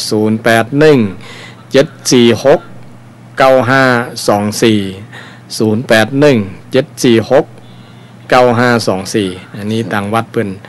ช่วยประชาสัมพันธ์ก็ประกาศประชาสัมพันธ์ให้แล้วเด้อที่ไหนครับวัดนี้วัดเขาเต้นผ่านหลวงที่อำเภอสันทรายครับอ๋อไหนเนี่ยครับคล้ายๆหลังมอเมโจครับเข้าไปนะผมเคยเข้าไปในวัดท่านนะครับวัดแท่นพระอีกฮะครับวัดแท่นพระวัดแท่นพระเนาะพี่น้องศรัทธาญาติโยมที่อยู่ใกล้ก็เป็นข้อมูลกุศลเนาะครับผมก็ดีเลยครับวันนี้ของประชาสัมพันธ์งานอย่างครับกับเรื่องวัดบุคุน้อยนะเปิ้นประชุมการเพลิงศพกับประชาสัมพันธ์ไปแล้วครับท่านอาจารย์มหาทองสุขนะครับวันที่เปิ้นจะ11นะครับเปิ้นจะเสียศพเมื่อใดครับวันที่11ครับ11อ๋อ11ครับเนาะครับศรัทธาญาติโยมหลายวันนี้ก็เวลาหมดเวลาอนุโมทนากับทางสถานีนะครับเนาะทางสถานีวิวคลื่น 104.5 นะครับเนาะซึ่งก็มีท่านพระครูสมุวิศวัตรวรกิจโจนะครับเป็นนายสถานีออกจากวัดไฟหินนะครับก็เป็นสถานีที่ทำให้ญาติโยมทั้งหลายได้ฟังได้ยินในสิ่งที่บ่เคยได้ฟังได้ยินและสิ่งใดที่ได้ฟังได้ยินไปแล้วเนี่ยครับได้ฟังได้ยินซ้ำมันทำลายความ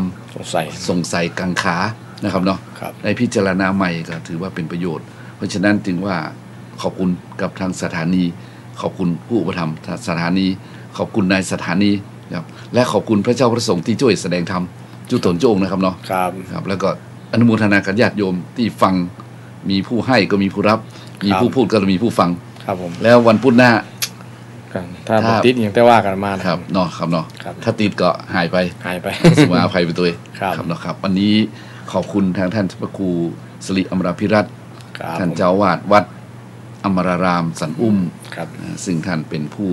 มีความรู้มากมายแต่ฉันได้ทำวันนี้มาสนทนาธรรมให้ญาติโยมฟังสิ่งใดที่อาจจะลืมอาจจะขาดเขินเกินไปก็ต้องขออภัยกับผู้รู้นักปราชญ์ด้วยนะครับเนาะบางทีบางสิ่งบางอย่างก็กรอนพาไปบางทีก็จำมาได้ครับแต่กี้ผมเล่าเรื่องพระเจ้าสุภาพุทธะผมยังลืมไปเลยมันมาเวนะไปนะครับตอนที่สุภาพุทธะมันจะเอามาเล่าใหม่นะครับเนาะเล่าใหม่เป็นเรื่องที่ชวนคิดนะครับเพราะฉะนั้นวันนี้ก็ขอศรัทธาญาติโยมหลายที่ได้ยินได้ฟังแล้วและในอยู่ที่บ้านที่จองอยู่ดีสบายสุขกายสุขใจเดินทางไปเหนือล่องใต้ปลอดภัยไร้ทุกข์มีความสุขเกษมสารอายุยืนยาวนานได้อยู่กับลูกกับหลานได้อยู่บำเพ็ญทานศีลภาวนาเป็นบารมีใส่ตนเป็นกุศลไปเมื่อหน้าปุ๊บน่ะเทวดาพรหมนะครับเนาะนิพพานและอยู่ในปัจจุบันนี้ก็ขอให้เจริญด้วยอายุวันนะสุขะพละธนสาร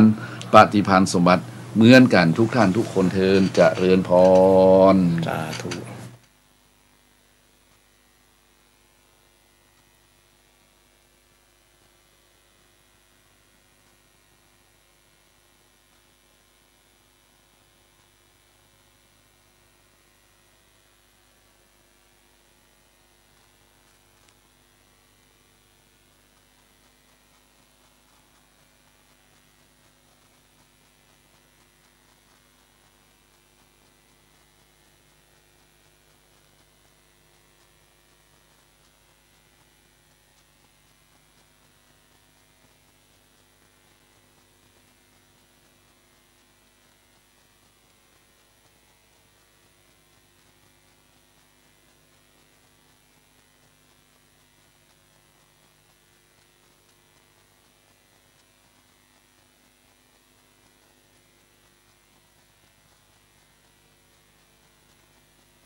ท่านกำลังติดตามรับฟังสถานีวิทยุกระจายเสียงพระพุทธศาสนาแห่งชาติและสังคมคลื่นเพื่อการศึกษาพระพุทธศาสนาและวัฒนธรรมระบบ FM 104.5 เมกะเฮิรตซ์